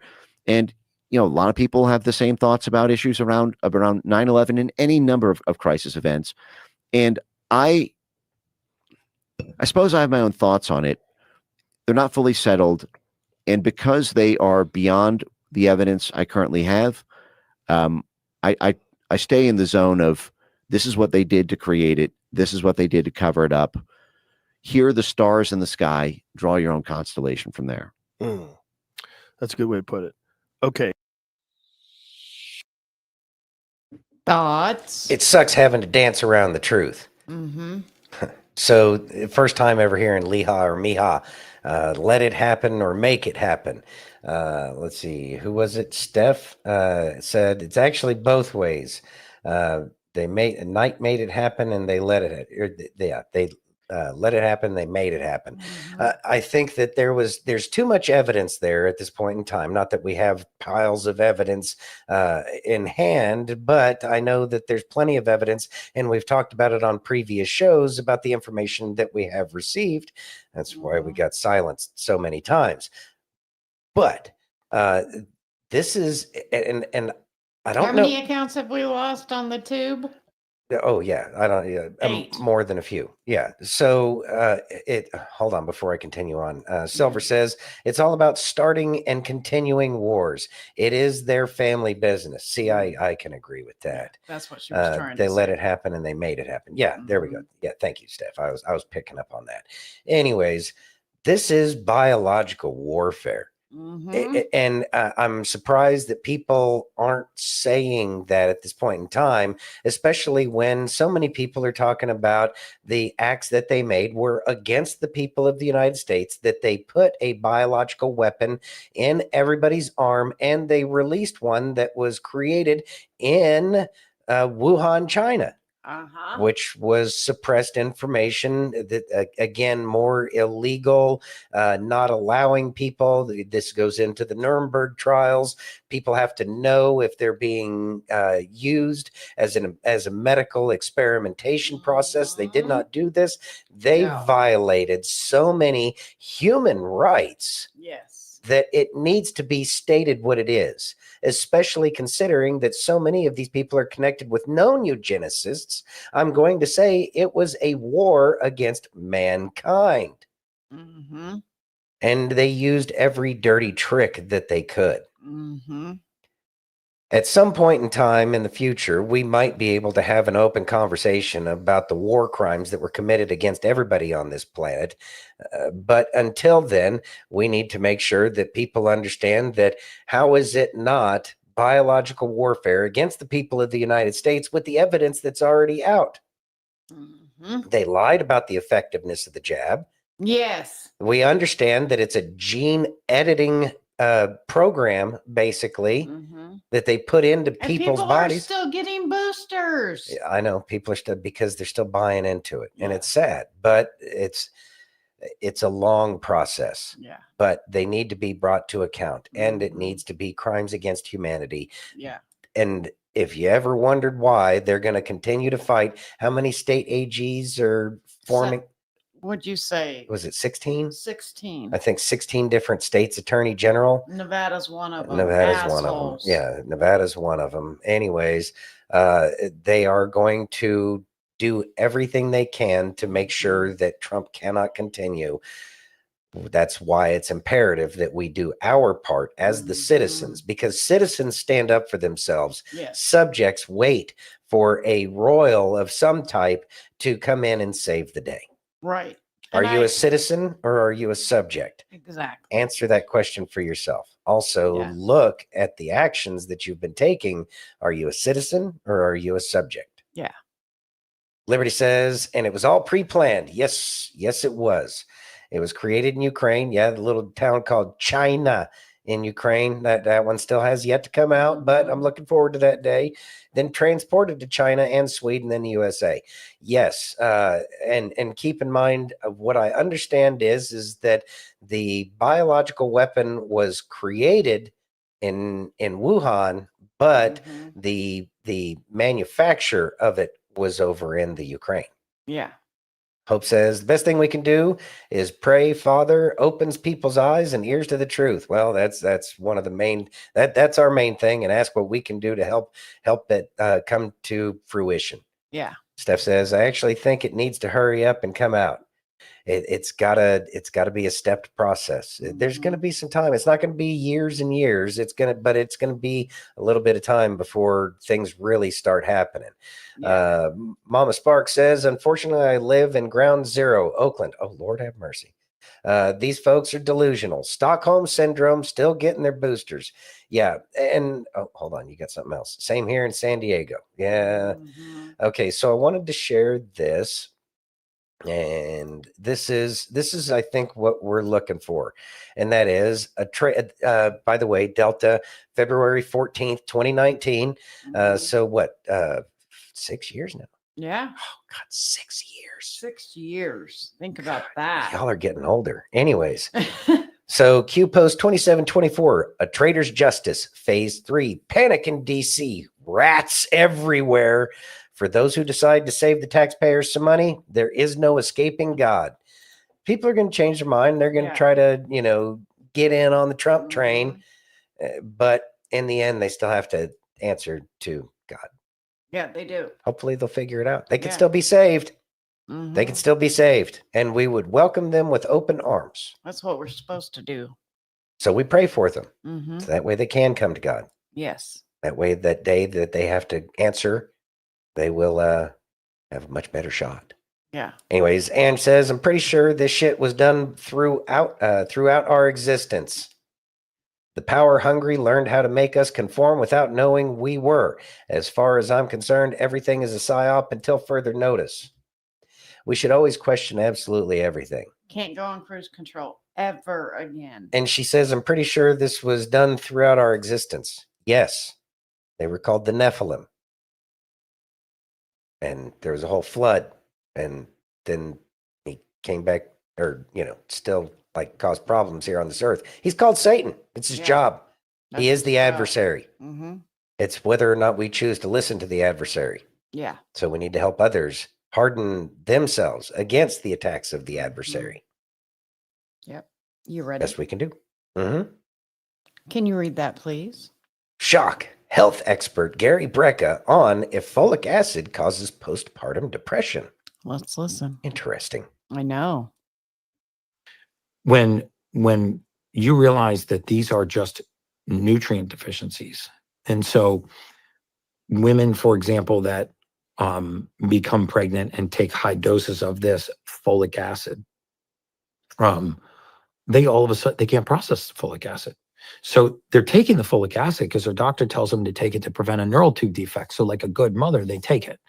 And then they don't realize that they can't convert it. So it's actually not preventing the neural tube defect and helping the fetus the way they want it to. And this high amounts of folic acid rise in their blood, and it causes all kinds of psychiatric conditions, including postpartum depression, which begins during pregnancy, even though it's called postpartum depression. And eventually what happens to a lot of these women is their pregnancy ends, they stop taking their prenatal vitamin, and their symptoms go away. So they blame it on the pregnancy, not on the vitamin. And so one of the messages that I really try to get out there is that if you have ADD, ADHD, OCD,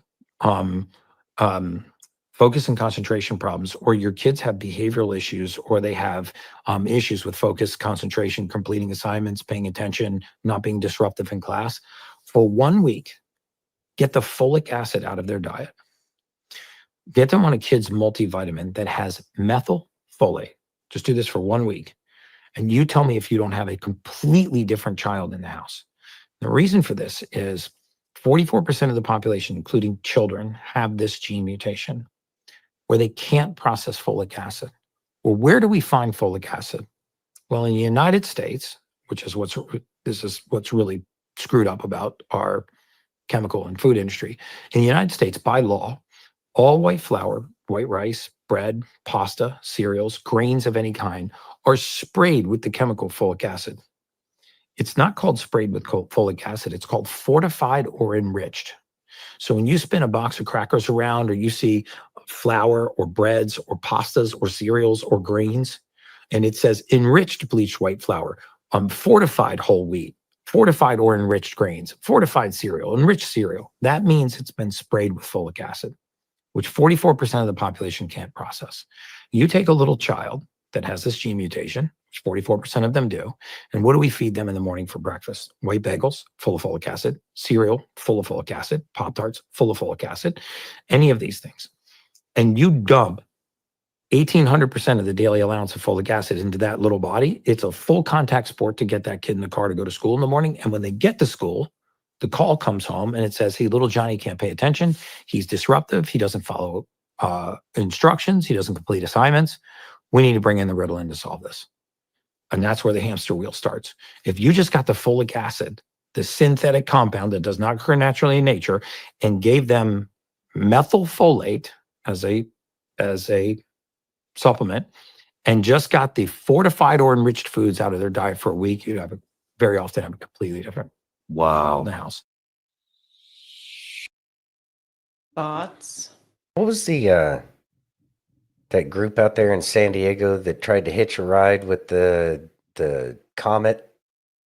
Oh, I can't remember. Heaven's Gate. Heaven's Gate. Yeah, despite the Heaven's Gate outfit and everything, he was actually putting out some really good information. And, you know, I know we're not supposed to judge a book by the cover, but sometimes it's really hard to get past the cover.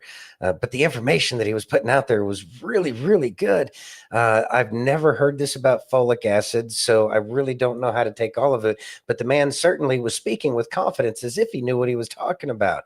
And it wouldn't surprise me that, surprise, surprise, all of the chemical compositions that we give to people and call it medication might be causing more problems than what it's actually worth. Wouldn't surprise me one bit. How is it that we as humanity have made it this far when women didn't have folic acid to put in their pills after pregnancy back in, oh, I don't know, cave days? It's absolutely amazing that people are willing to just forego anything that they might know naturally to default to what somebody trying to make a buck is trying to do. So that way they can give you some pill that you probably could have ate some natural food, that if you were paying attention to what your own natural hungers and desires are for, it'd tell you what you need. That's why women who are pregnant eat weird stuff like pickles and ice cream. I don't understand it, but maybe it creates some kind of weird something or other that makes it work. I have no idea, but I know that those cravings happen for a specific reason. And so that's what I would personally have more trust in. I know that that's not going to be a very popular medical opinion, but it is what it is. Liberty says, I had ADHD once, then dad knocked me across the room, cured me. And speaking of health, I wanted to share this one here real quick because there might be some health issues coming up here soon. And that is chatter.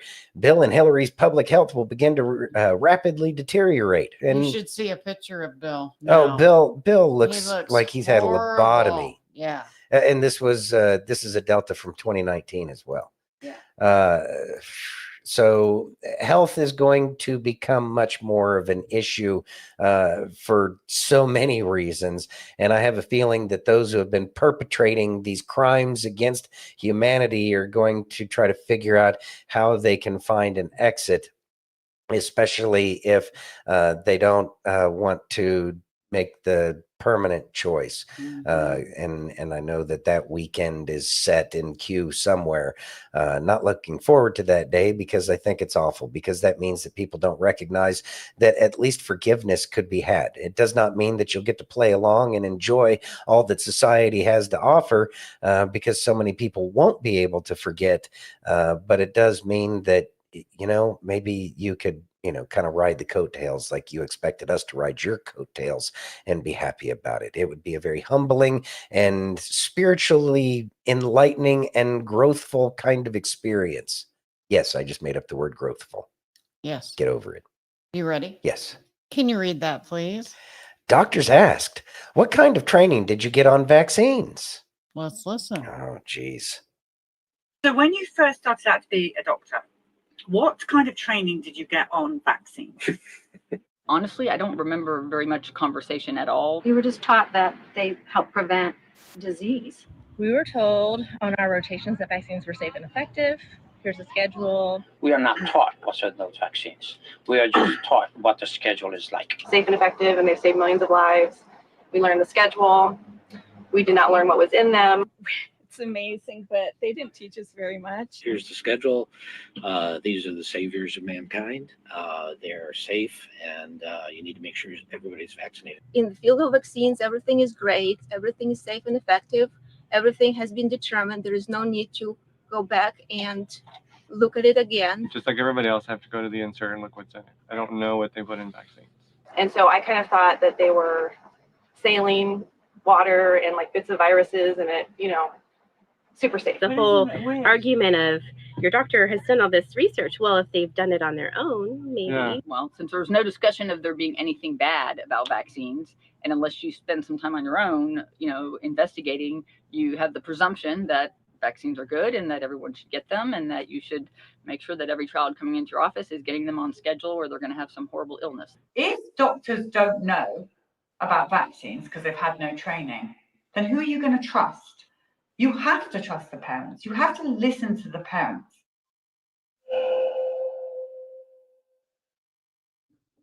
Thoughts? Okay. What was that song by Rod Stewart? Which one? Indoctrination. Oh. Do, do, do, do. God, I don't. Actually, I think I it don't was think I infatuation. remember No, it was infatuation. infatuation. Yeah, but anyways, indoctrination makes a lot more sense. Anyway, yeah, pure indoctrination. The doctors not being taught how to understand what is inside the very medications that that they themselves or one of their little minions are injecting into their patients. That means that they don't know what they're doing. I know that if I was to go mess with an electrical socket at this point in time, that I would have to take personal ownership and accountability for everything that happens with the electrical system at that point in time because of what I'm learning. Whether or not I did anything to that socket is of no consequence whatsoever. I touched it, therefore I own it professionally. That is so. It's why? Like me and taxes. Well, yeah, same thing with you in tax, same thing with you in accounting. Even if the CEO makes a decision, guess who they're going to be pointing fingers at? Me. The accountant. So if everybody else is required to take that responsibility and accountability for something, why aren't doctors held accountable for the diseases and poisons that they are injecting by their order, whether they do it or not? It is by their order. They are the superior. That's why they tell other people to do that. It's doctor. Yeah. Okay. So some humility is going to have to happen here because a lot of them, sadly, weren't taught that critical thinking skill of what's inside of this thing I'm putting in everybody. They don't care. It's not that they don't care. It's that they weren't taught. They are brilliant people that have a tremendous ability to memorize a whole bunch of shit, right? They're very good at that. Memorization and passing tests. But they have not been taught critical thinking skills like, hey, what is this? What's inside of it? What are all these things? Why is there an unhealthy level of mercury inside of this thing I'm injecting into a child? They don't care. But they don't even bother looking at it because they're told not to look at it. They do what they're told. Yeah. Didn't work out for the My Lai massacre. That defense didn't work. I was just following orders. That never works. It doesn't work. So the big changes are coming for the health industry, and we're still going to need doctors. You're right. Of course it's going to happen because they're going to be embarrassed. They should be embarrassed. And if there's a doctor out there that's not embarrassed by what biological weapon they forced on people, then they don't deserve to be doctors because they don't have the ability to recognize when they make a mistake. But you have to remember, what's the difference between a doctor who graduated first and graduated last? In the class, nothing. They're still called doctor. They're still a doctor. And doctors need to hold other doctors accountable. That would be a big help. I know that the insurance industry has made it a way where, you don't want to rat out another doctor, but it's your professional, credibility that you're screwing over when you aren't standing up for when you see another doctor doing something dumb. Exactly. And I know you don't want to throw people under the bus, but at the very least, give that person a call and ask them what the hell's going on. Do some investigation on your own. And if the doctors don't have the authority to do that kind of investigation on their own before they have to rat somebody out, because I know nobody wants to rat anybody out, but if they are putting other people's lives and livelihoods in jeopardy, then it's all of your kind that is being put under the microscope until we can figure out who the good ones and the bad ones are, because y'all didn't want to do your job and root out the greedy ones who just wanted to make a buck, which is no different than an ambulance chaser lawyer. There's amazing lawyers all over the place, but it's the ambulance chasers that give the rest of them a bad name. And we, the people, aren't able to tell the difference between the two if we don't know somebody. Yeah. See, the thing is y'all have your own little secret world, even though it's supposedly not a secret world, because we, the patients and the customers, don't have a say. Yeah. And the fact that y'all feel that we don't have a say and that we don't know enough about our own lives, whether we've done the research or not, and you're not going to bother listening to one of your patients tell you that you're screwing up, that's on you, bro. Yeah, exactly. Liberty says, every time I go to the hospital for my leg veins, they ask me, have you had the jab? And I answer with not no, but hell no. Steph says, it's because they know better than you and me. At least that's what everybody wants to think. That's what they think. I spent 8 years in medical school. How dare you question me? I spent 6 years and you got 2 years on me. Shut the hell up.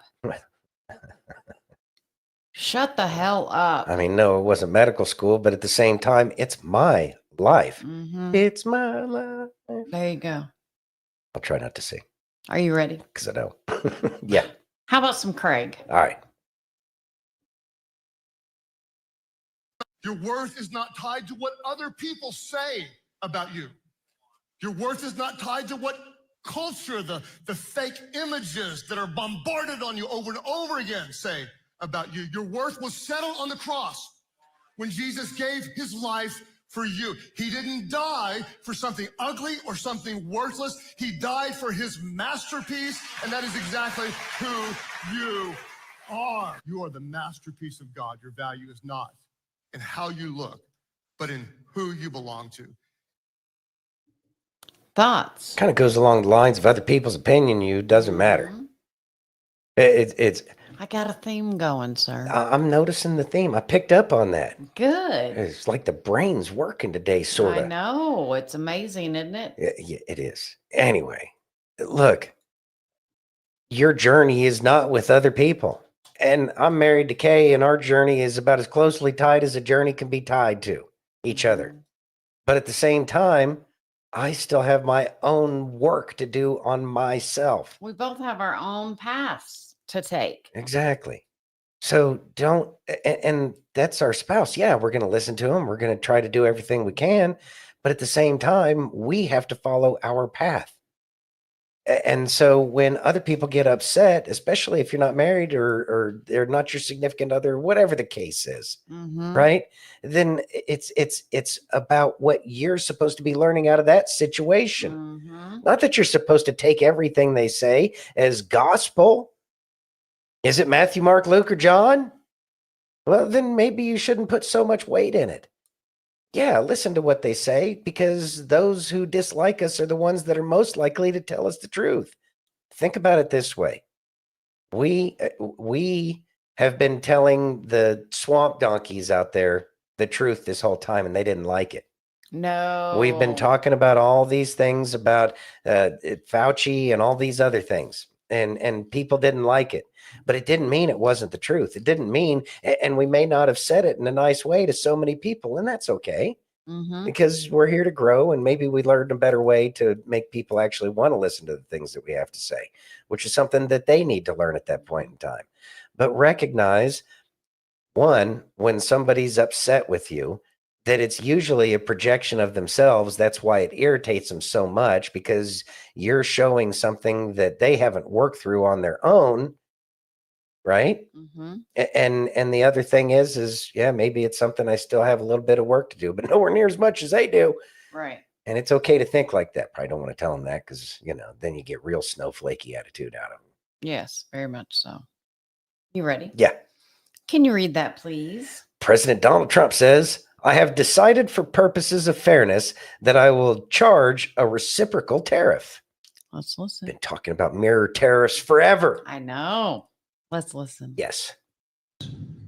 And on trade, I have decided for purposes of fairness that I will charge a reciprocal tariff, meaning whatever countries charge the United States of America, we will charge them, no more, no less. In other words, they charge us a tax or tariff, and we charge them the exact same tax or tariff. Very simple. Nobody knows what that number is unless you go by the individual country. You can see what it is if you go to the individual country and you look at what they're charging us. In almost all cases, they're charging us vastly more than we charge them, but those days are over.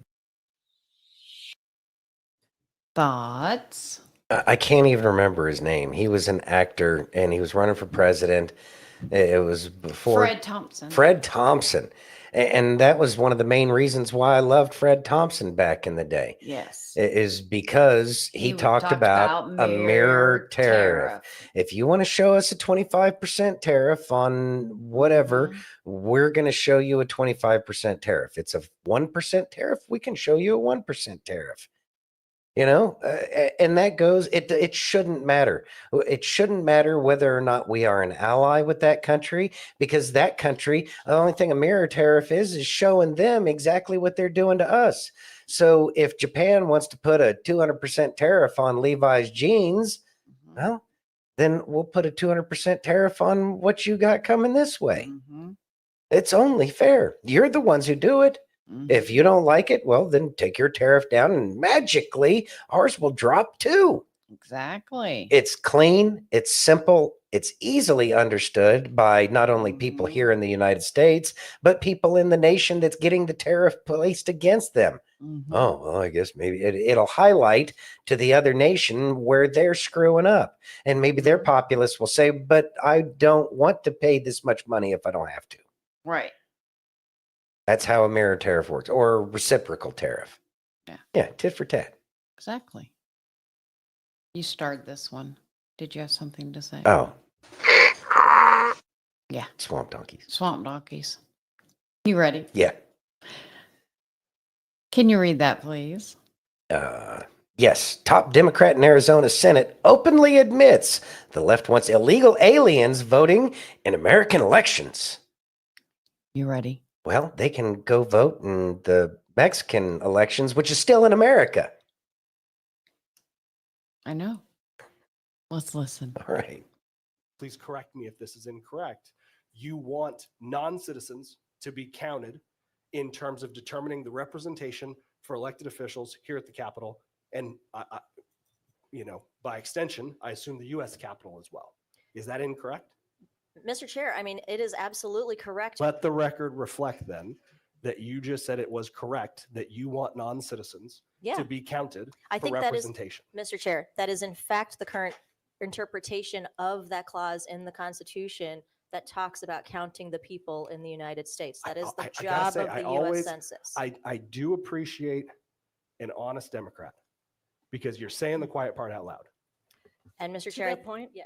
sorry, I didn't mean to interrupt. So yeah, Article 1, Section 2 of the U.S. Constitution gives U.S. Congress the responsibility to conduct the census. The scope is defined as census counts every resident in the United States. Do you believe that undocumented people are residents? I believe that undocumented people right now are being deported in mass numbers because they aren't legally supposed to be here. And so, no, I do not believe that our founders intended for non-citizens, who we've had 10 to 20 million over the last 4 years enter illegally into this nation at the hands of the Biden regime, the Democrats. Here we go. So I do they're- not they're- believe that they should be counted in terms of determining representation here at the Arizona legislature, or in any state legislature for that matter, or for the U.S. Congress. And I don't believe that's accurate. Thoughts? I'm about to piss some people off, because it really pisses me off that they think that a bunch of illegal aliens that are over here for slave labor should have some kind of a say. So really what the Democrats are saying is that they need to have 3/5 of a vote. Is that what we're going after? I think we abolished slavery, and that's why they want these people here. So that way they can go ahead and provide the labor. And I'm sure that they already tell them who they should or should not vote for. I've already heard those kinds of stories. So the slavers are still alive and active in this nation. They just call themselves Democrats as opposed to slavers. This makes my blood boil so much, because they're trying to twist everything. Because these people that were here illegally because they did not and should not have been counted in the rolls for the census. So by trying to say that because they are counted in the census, because they changed the rules about how we should and should not count the people that are here in the country, they changed that rule so that way they can be counted. Now they're using that as some kind of a justification that these people have a right to vote when they weren't even supposed to be counted before because they're here illegally. The left is just ridiculous about trying to twist the truth to make it fit their narrative. Well, the narrative, the truth is that they are slavers because they want people to come here that they don't have to pay shit for wages. They don't have to give them any kind of medical benefits. They don't have to give them any kind of support of any kind because they know, and I know that plenty of illegals have had this told to them, go tell the police. And they can't, just like the slaves couldn't. They can't get that support because they know that it's on them at that point in time. It's just the same thing played a different way. Mm-hmm. Makes my blood boil. Yeah.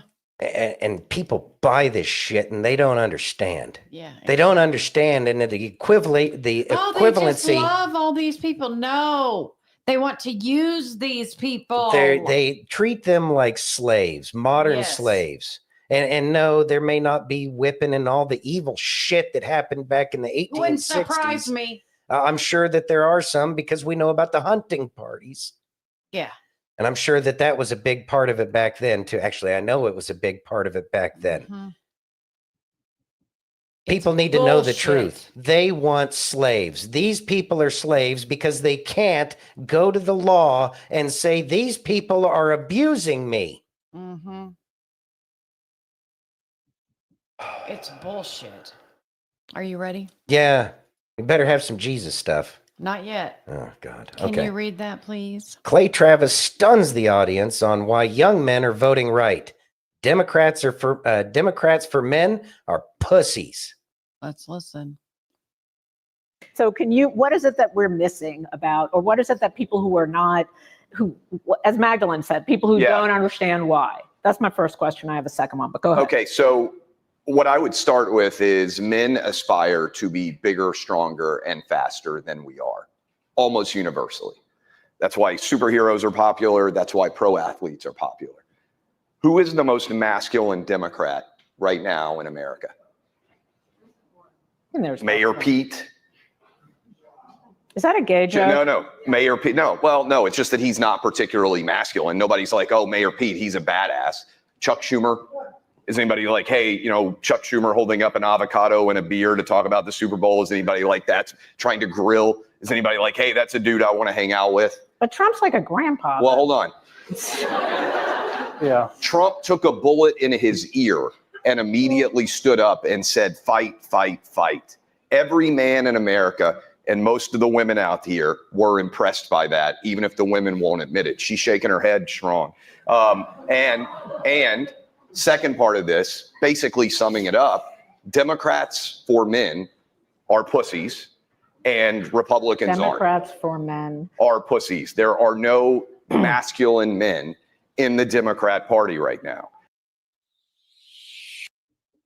Thoughts?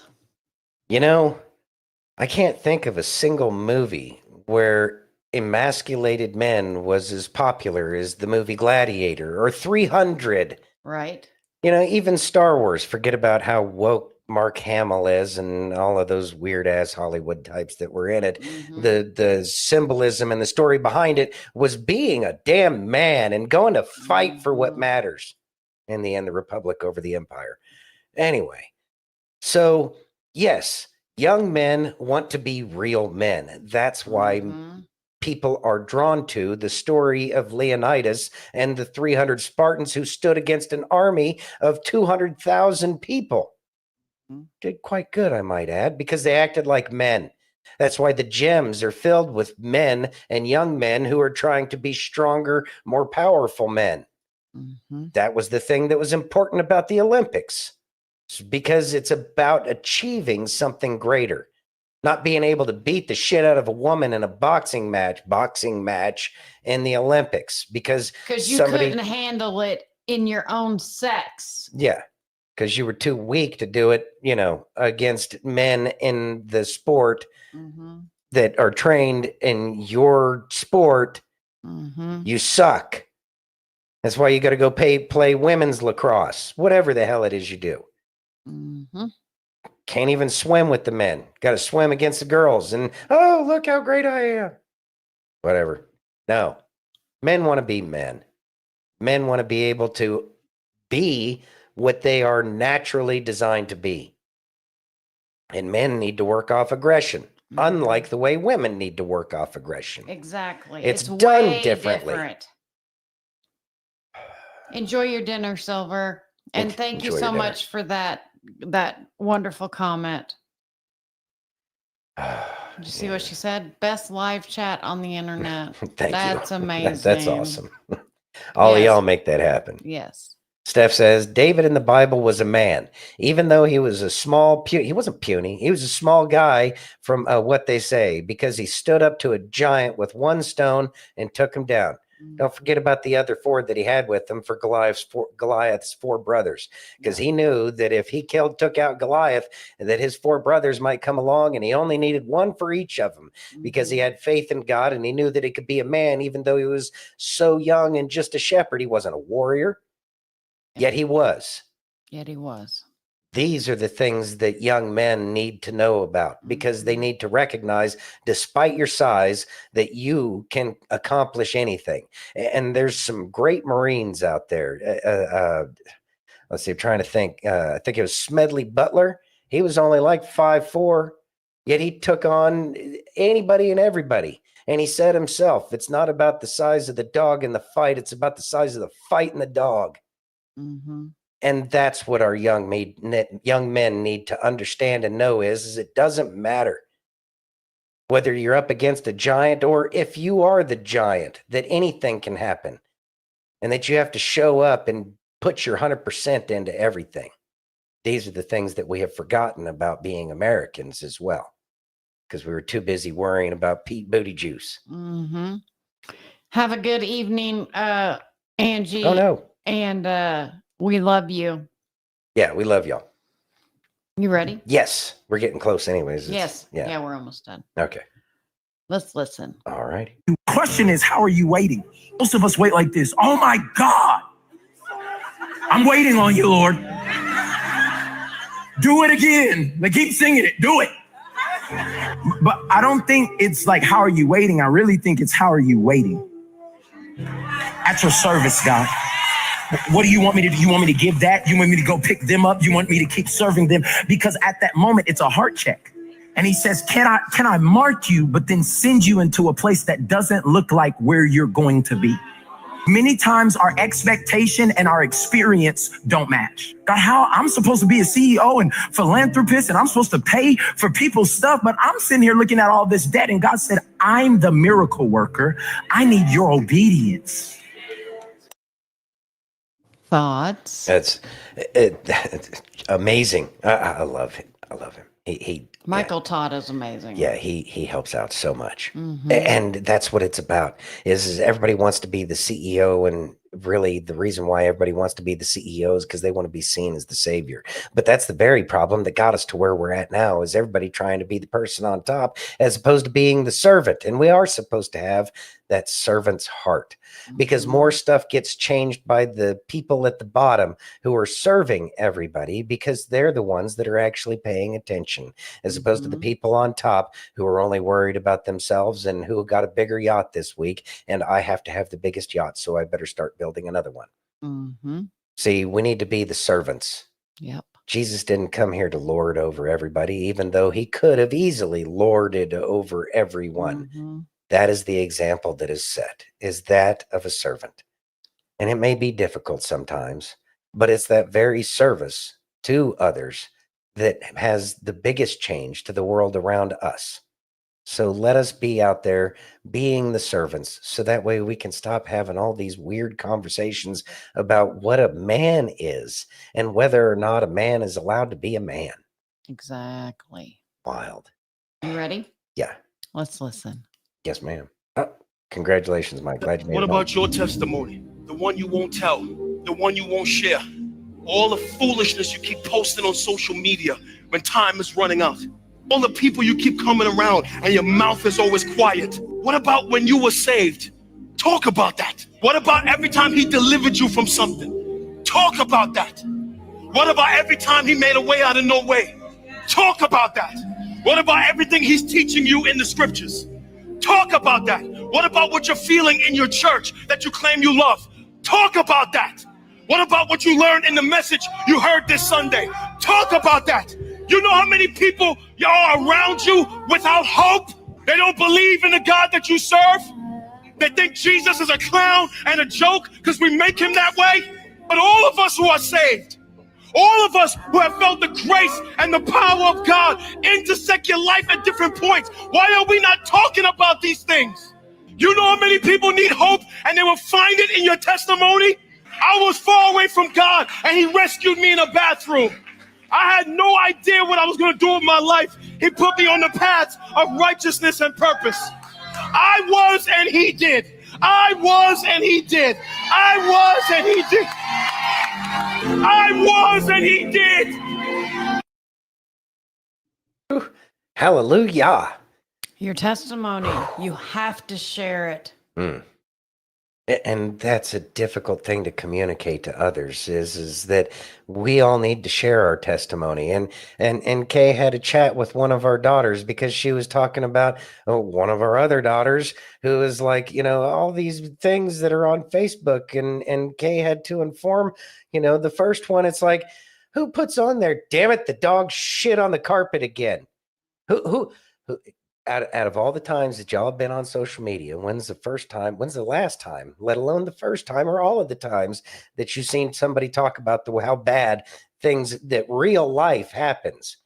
People don't talk about that. People are trying to put that curated life out there. That curated life is Instagram life. Yeah, that Instagram, that IG life. The IG life. IG life is fake. People are tired of fake. Mm-hmm. I don't care about what you ate. All going to come out looking the same as the crap I eat too. Right? So I don't care. Did you enjoy it? Good. I don't care. Good for you. Mm-hmm. It's about people being real. And maybe that's how we try to help people. This is all fine and dandy, but tell me about real life. Yep. That'll piss some people off online. Oh, yeah. But to get a real conversation started. And it should. Real conversations need to have. See, it's that IG life that we've all been, posting out there to the rest of the world is why another reason why we are where we are, because we're living a lie. We're trying to let everybody else think we're living some kind of multi-billion-dollar life, like we're, own Amazon or some worthless company like that. Exactly. Miserable companies. No, your life ain't like that. Man, I got my ass beat at work today. Whew, glad it's a weekend. No, we need to be real. And when people are putting that fake life up, they're not being real and they need help. That's why they need other people to be jealous of them. Yeah. And they need to ask themselves why they need other people to be jealous about their life, that they keep posting lies. Yeah, exactly. I want to answer this real quick. Yes, ma'am. Yeah. Where's the question? Randoon had asked Liberty about if he had seen Janet on the little thing that they do. And yes, Randoon, it goes It flies over our house. Flies over our house. We're It goes part to of the flight path.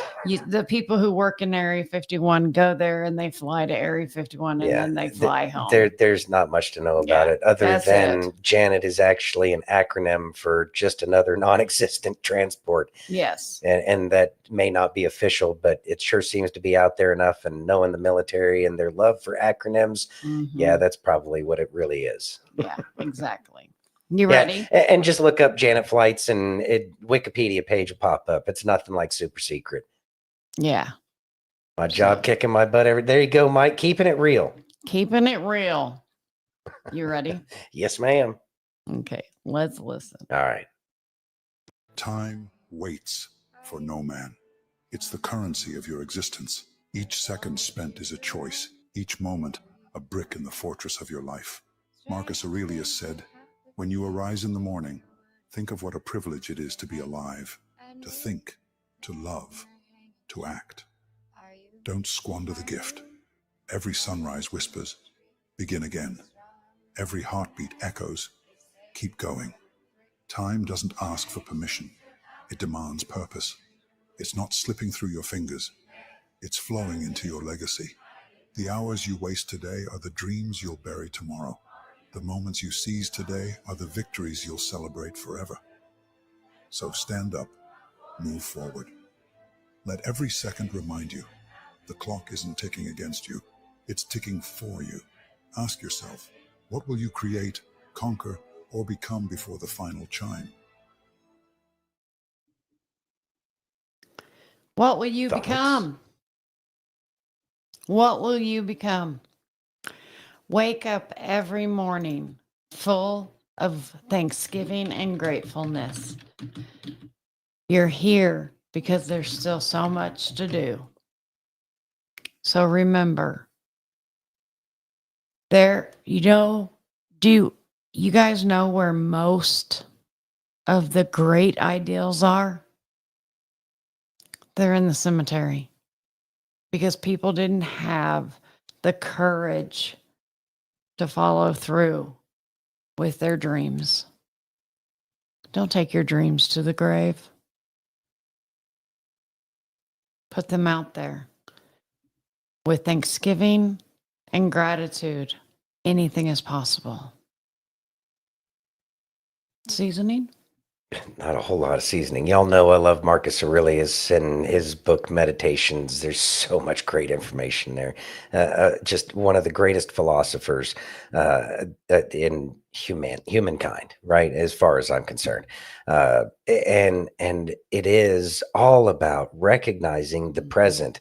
Like he said, each heartbeat is a new chance. Recognize that opportunity that you're given, because most of mankind is not with us anymore. So that makes it so that way you have that opportunity to do the things that are on your heart. Do the things that are on your heart, and don't let the world beat you down to the point where you feel like you don't have the ability to do what it is that you've been destined to do. The only thing you can do is get to stepping on the things that you know that only you can do. Yes. Have that faith and know that you will be supported. Do it with love and you will receive all of the support. Absolutely. Absolutely. Mike says, Sunday will be 2 years since I had my heart attack. I'm thankful every day. Praise God. Won't he do it, Mike? Won't he do it? Well, I can tell you we're glad you're here, Mike. Yes. That's great. That's great. Pray for everybody's continued healing. And Yes. and I pray for everybody to know exactly what it is they're supposed to do, and that each and every one of your lives gets better by every moment because you understand the gift of the present. Yes. Remember, God's not done writing your story. Stop trying to steal the pen. Trust the author. Trust the author. All right, everybody. Well, it's been a great week. It's been a challenging week, but it's been a great week. Yeah. And we're thankful for all of you.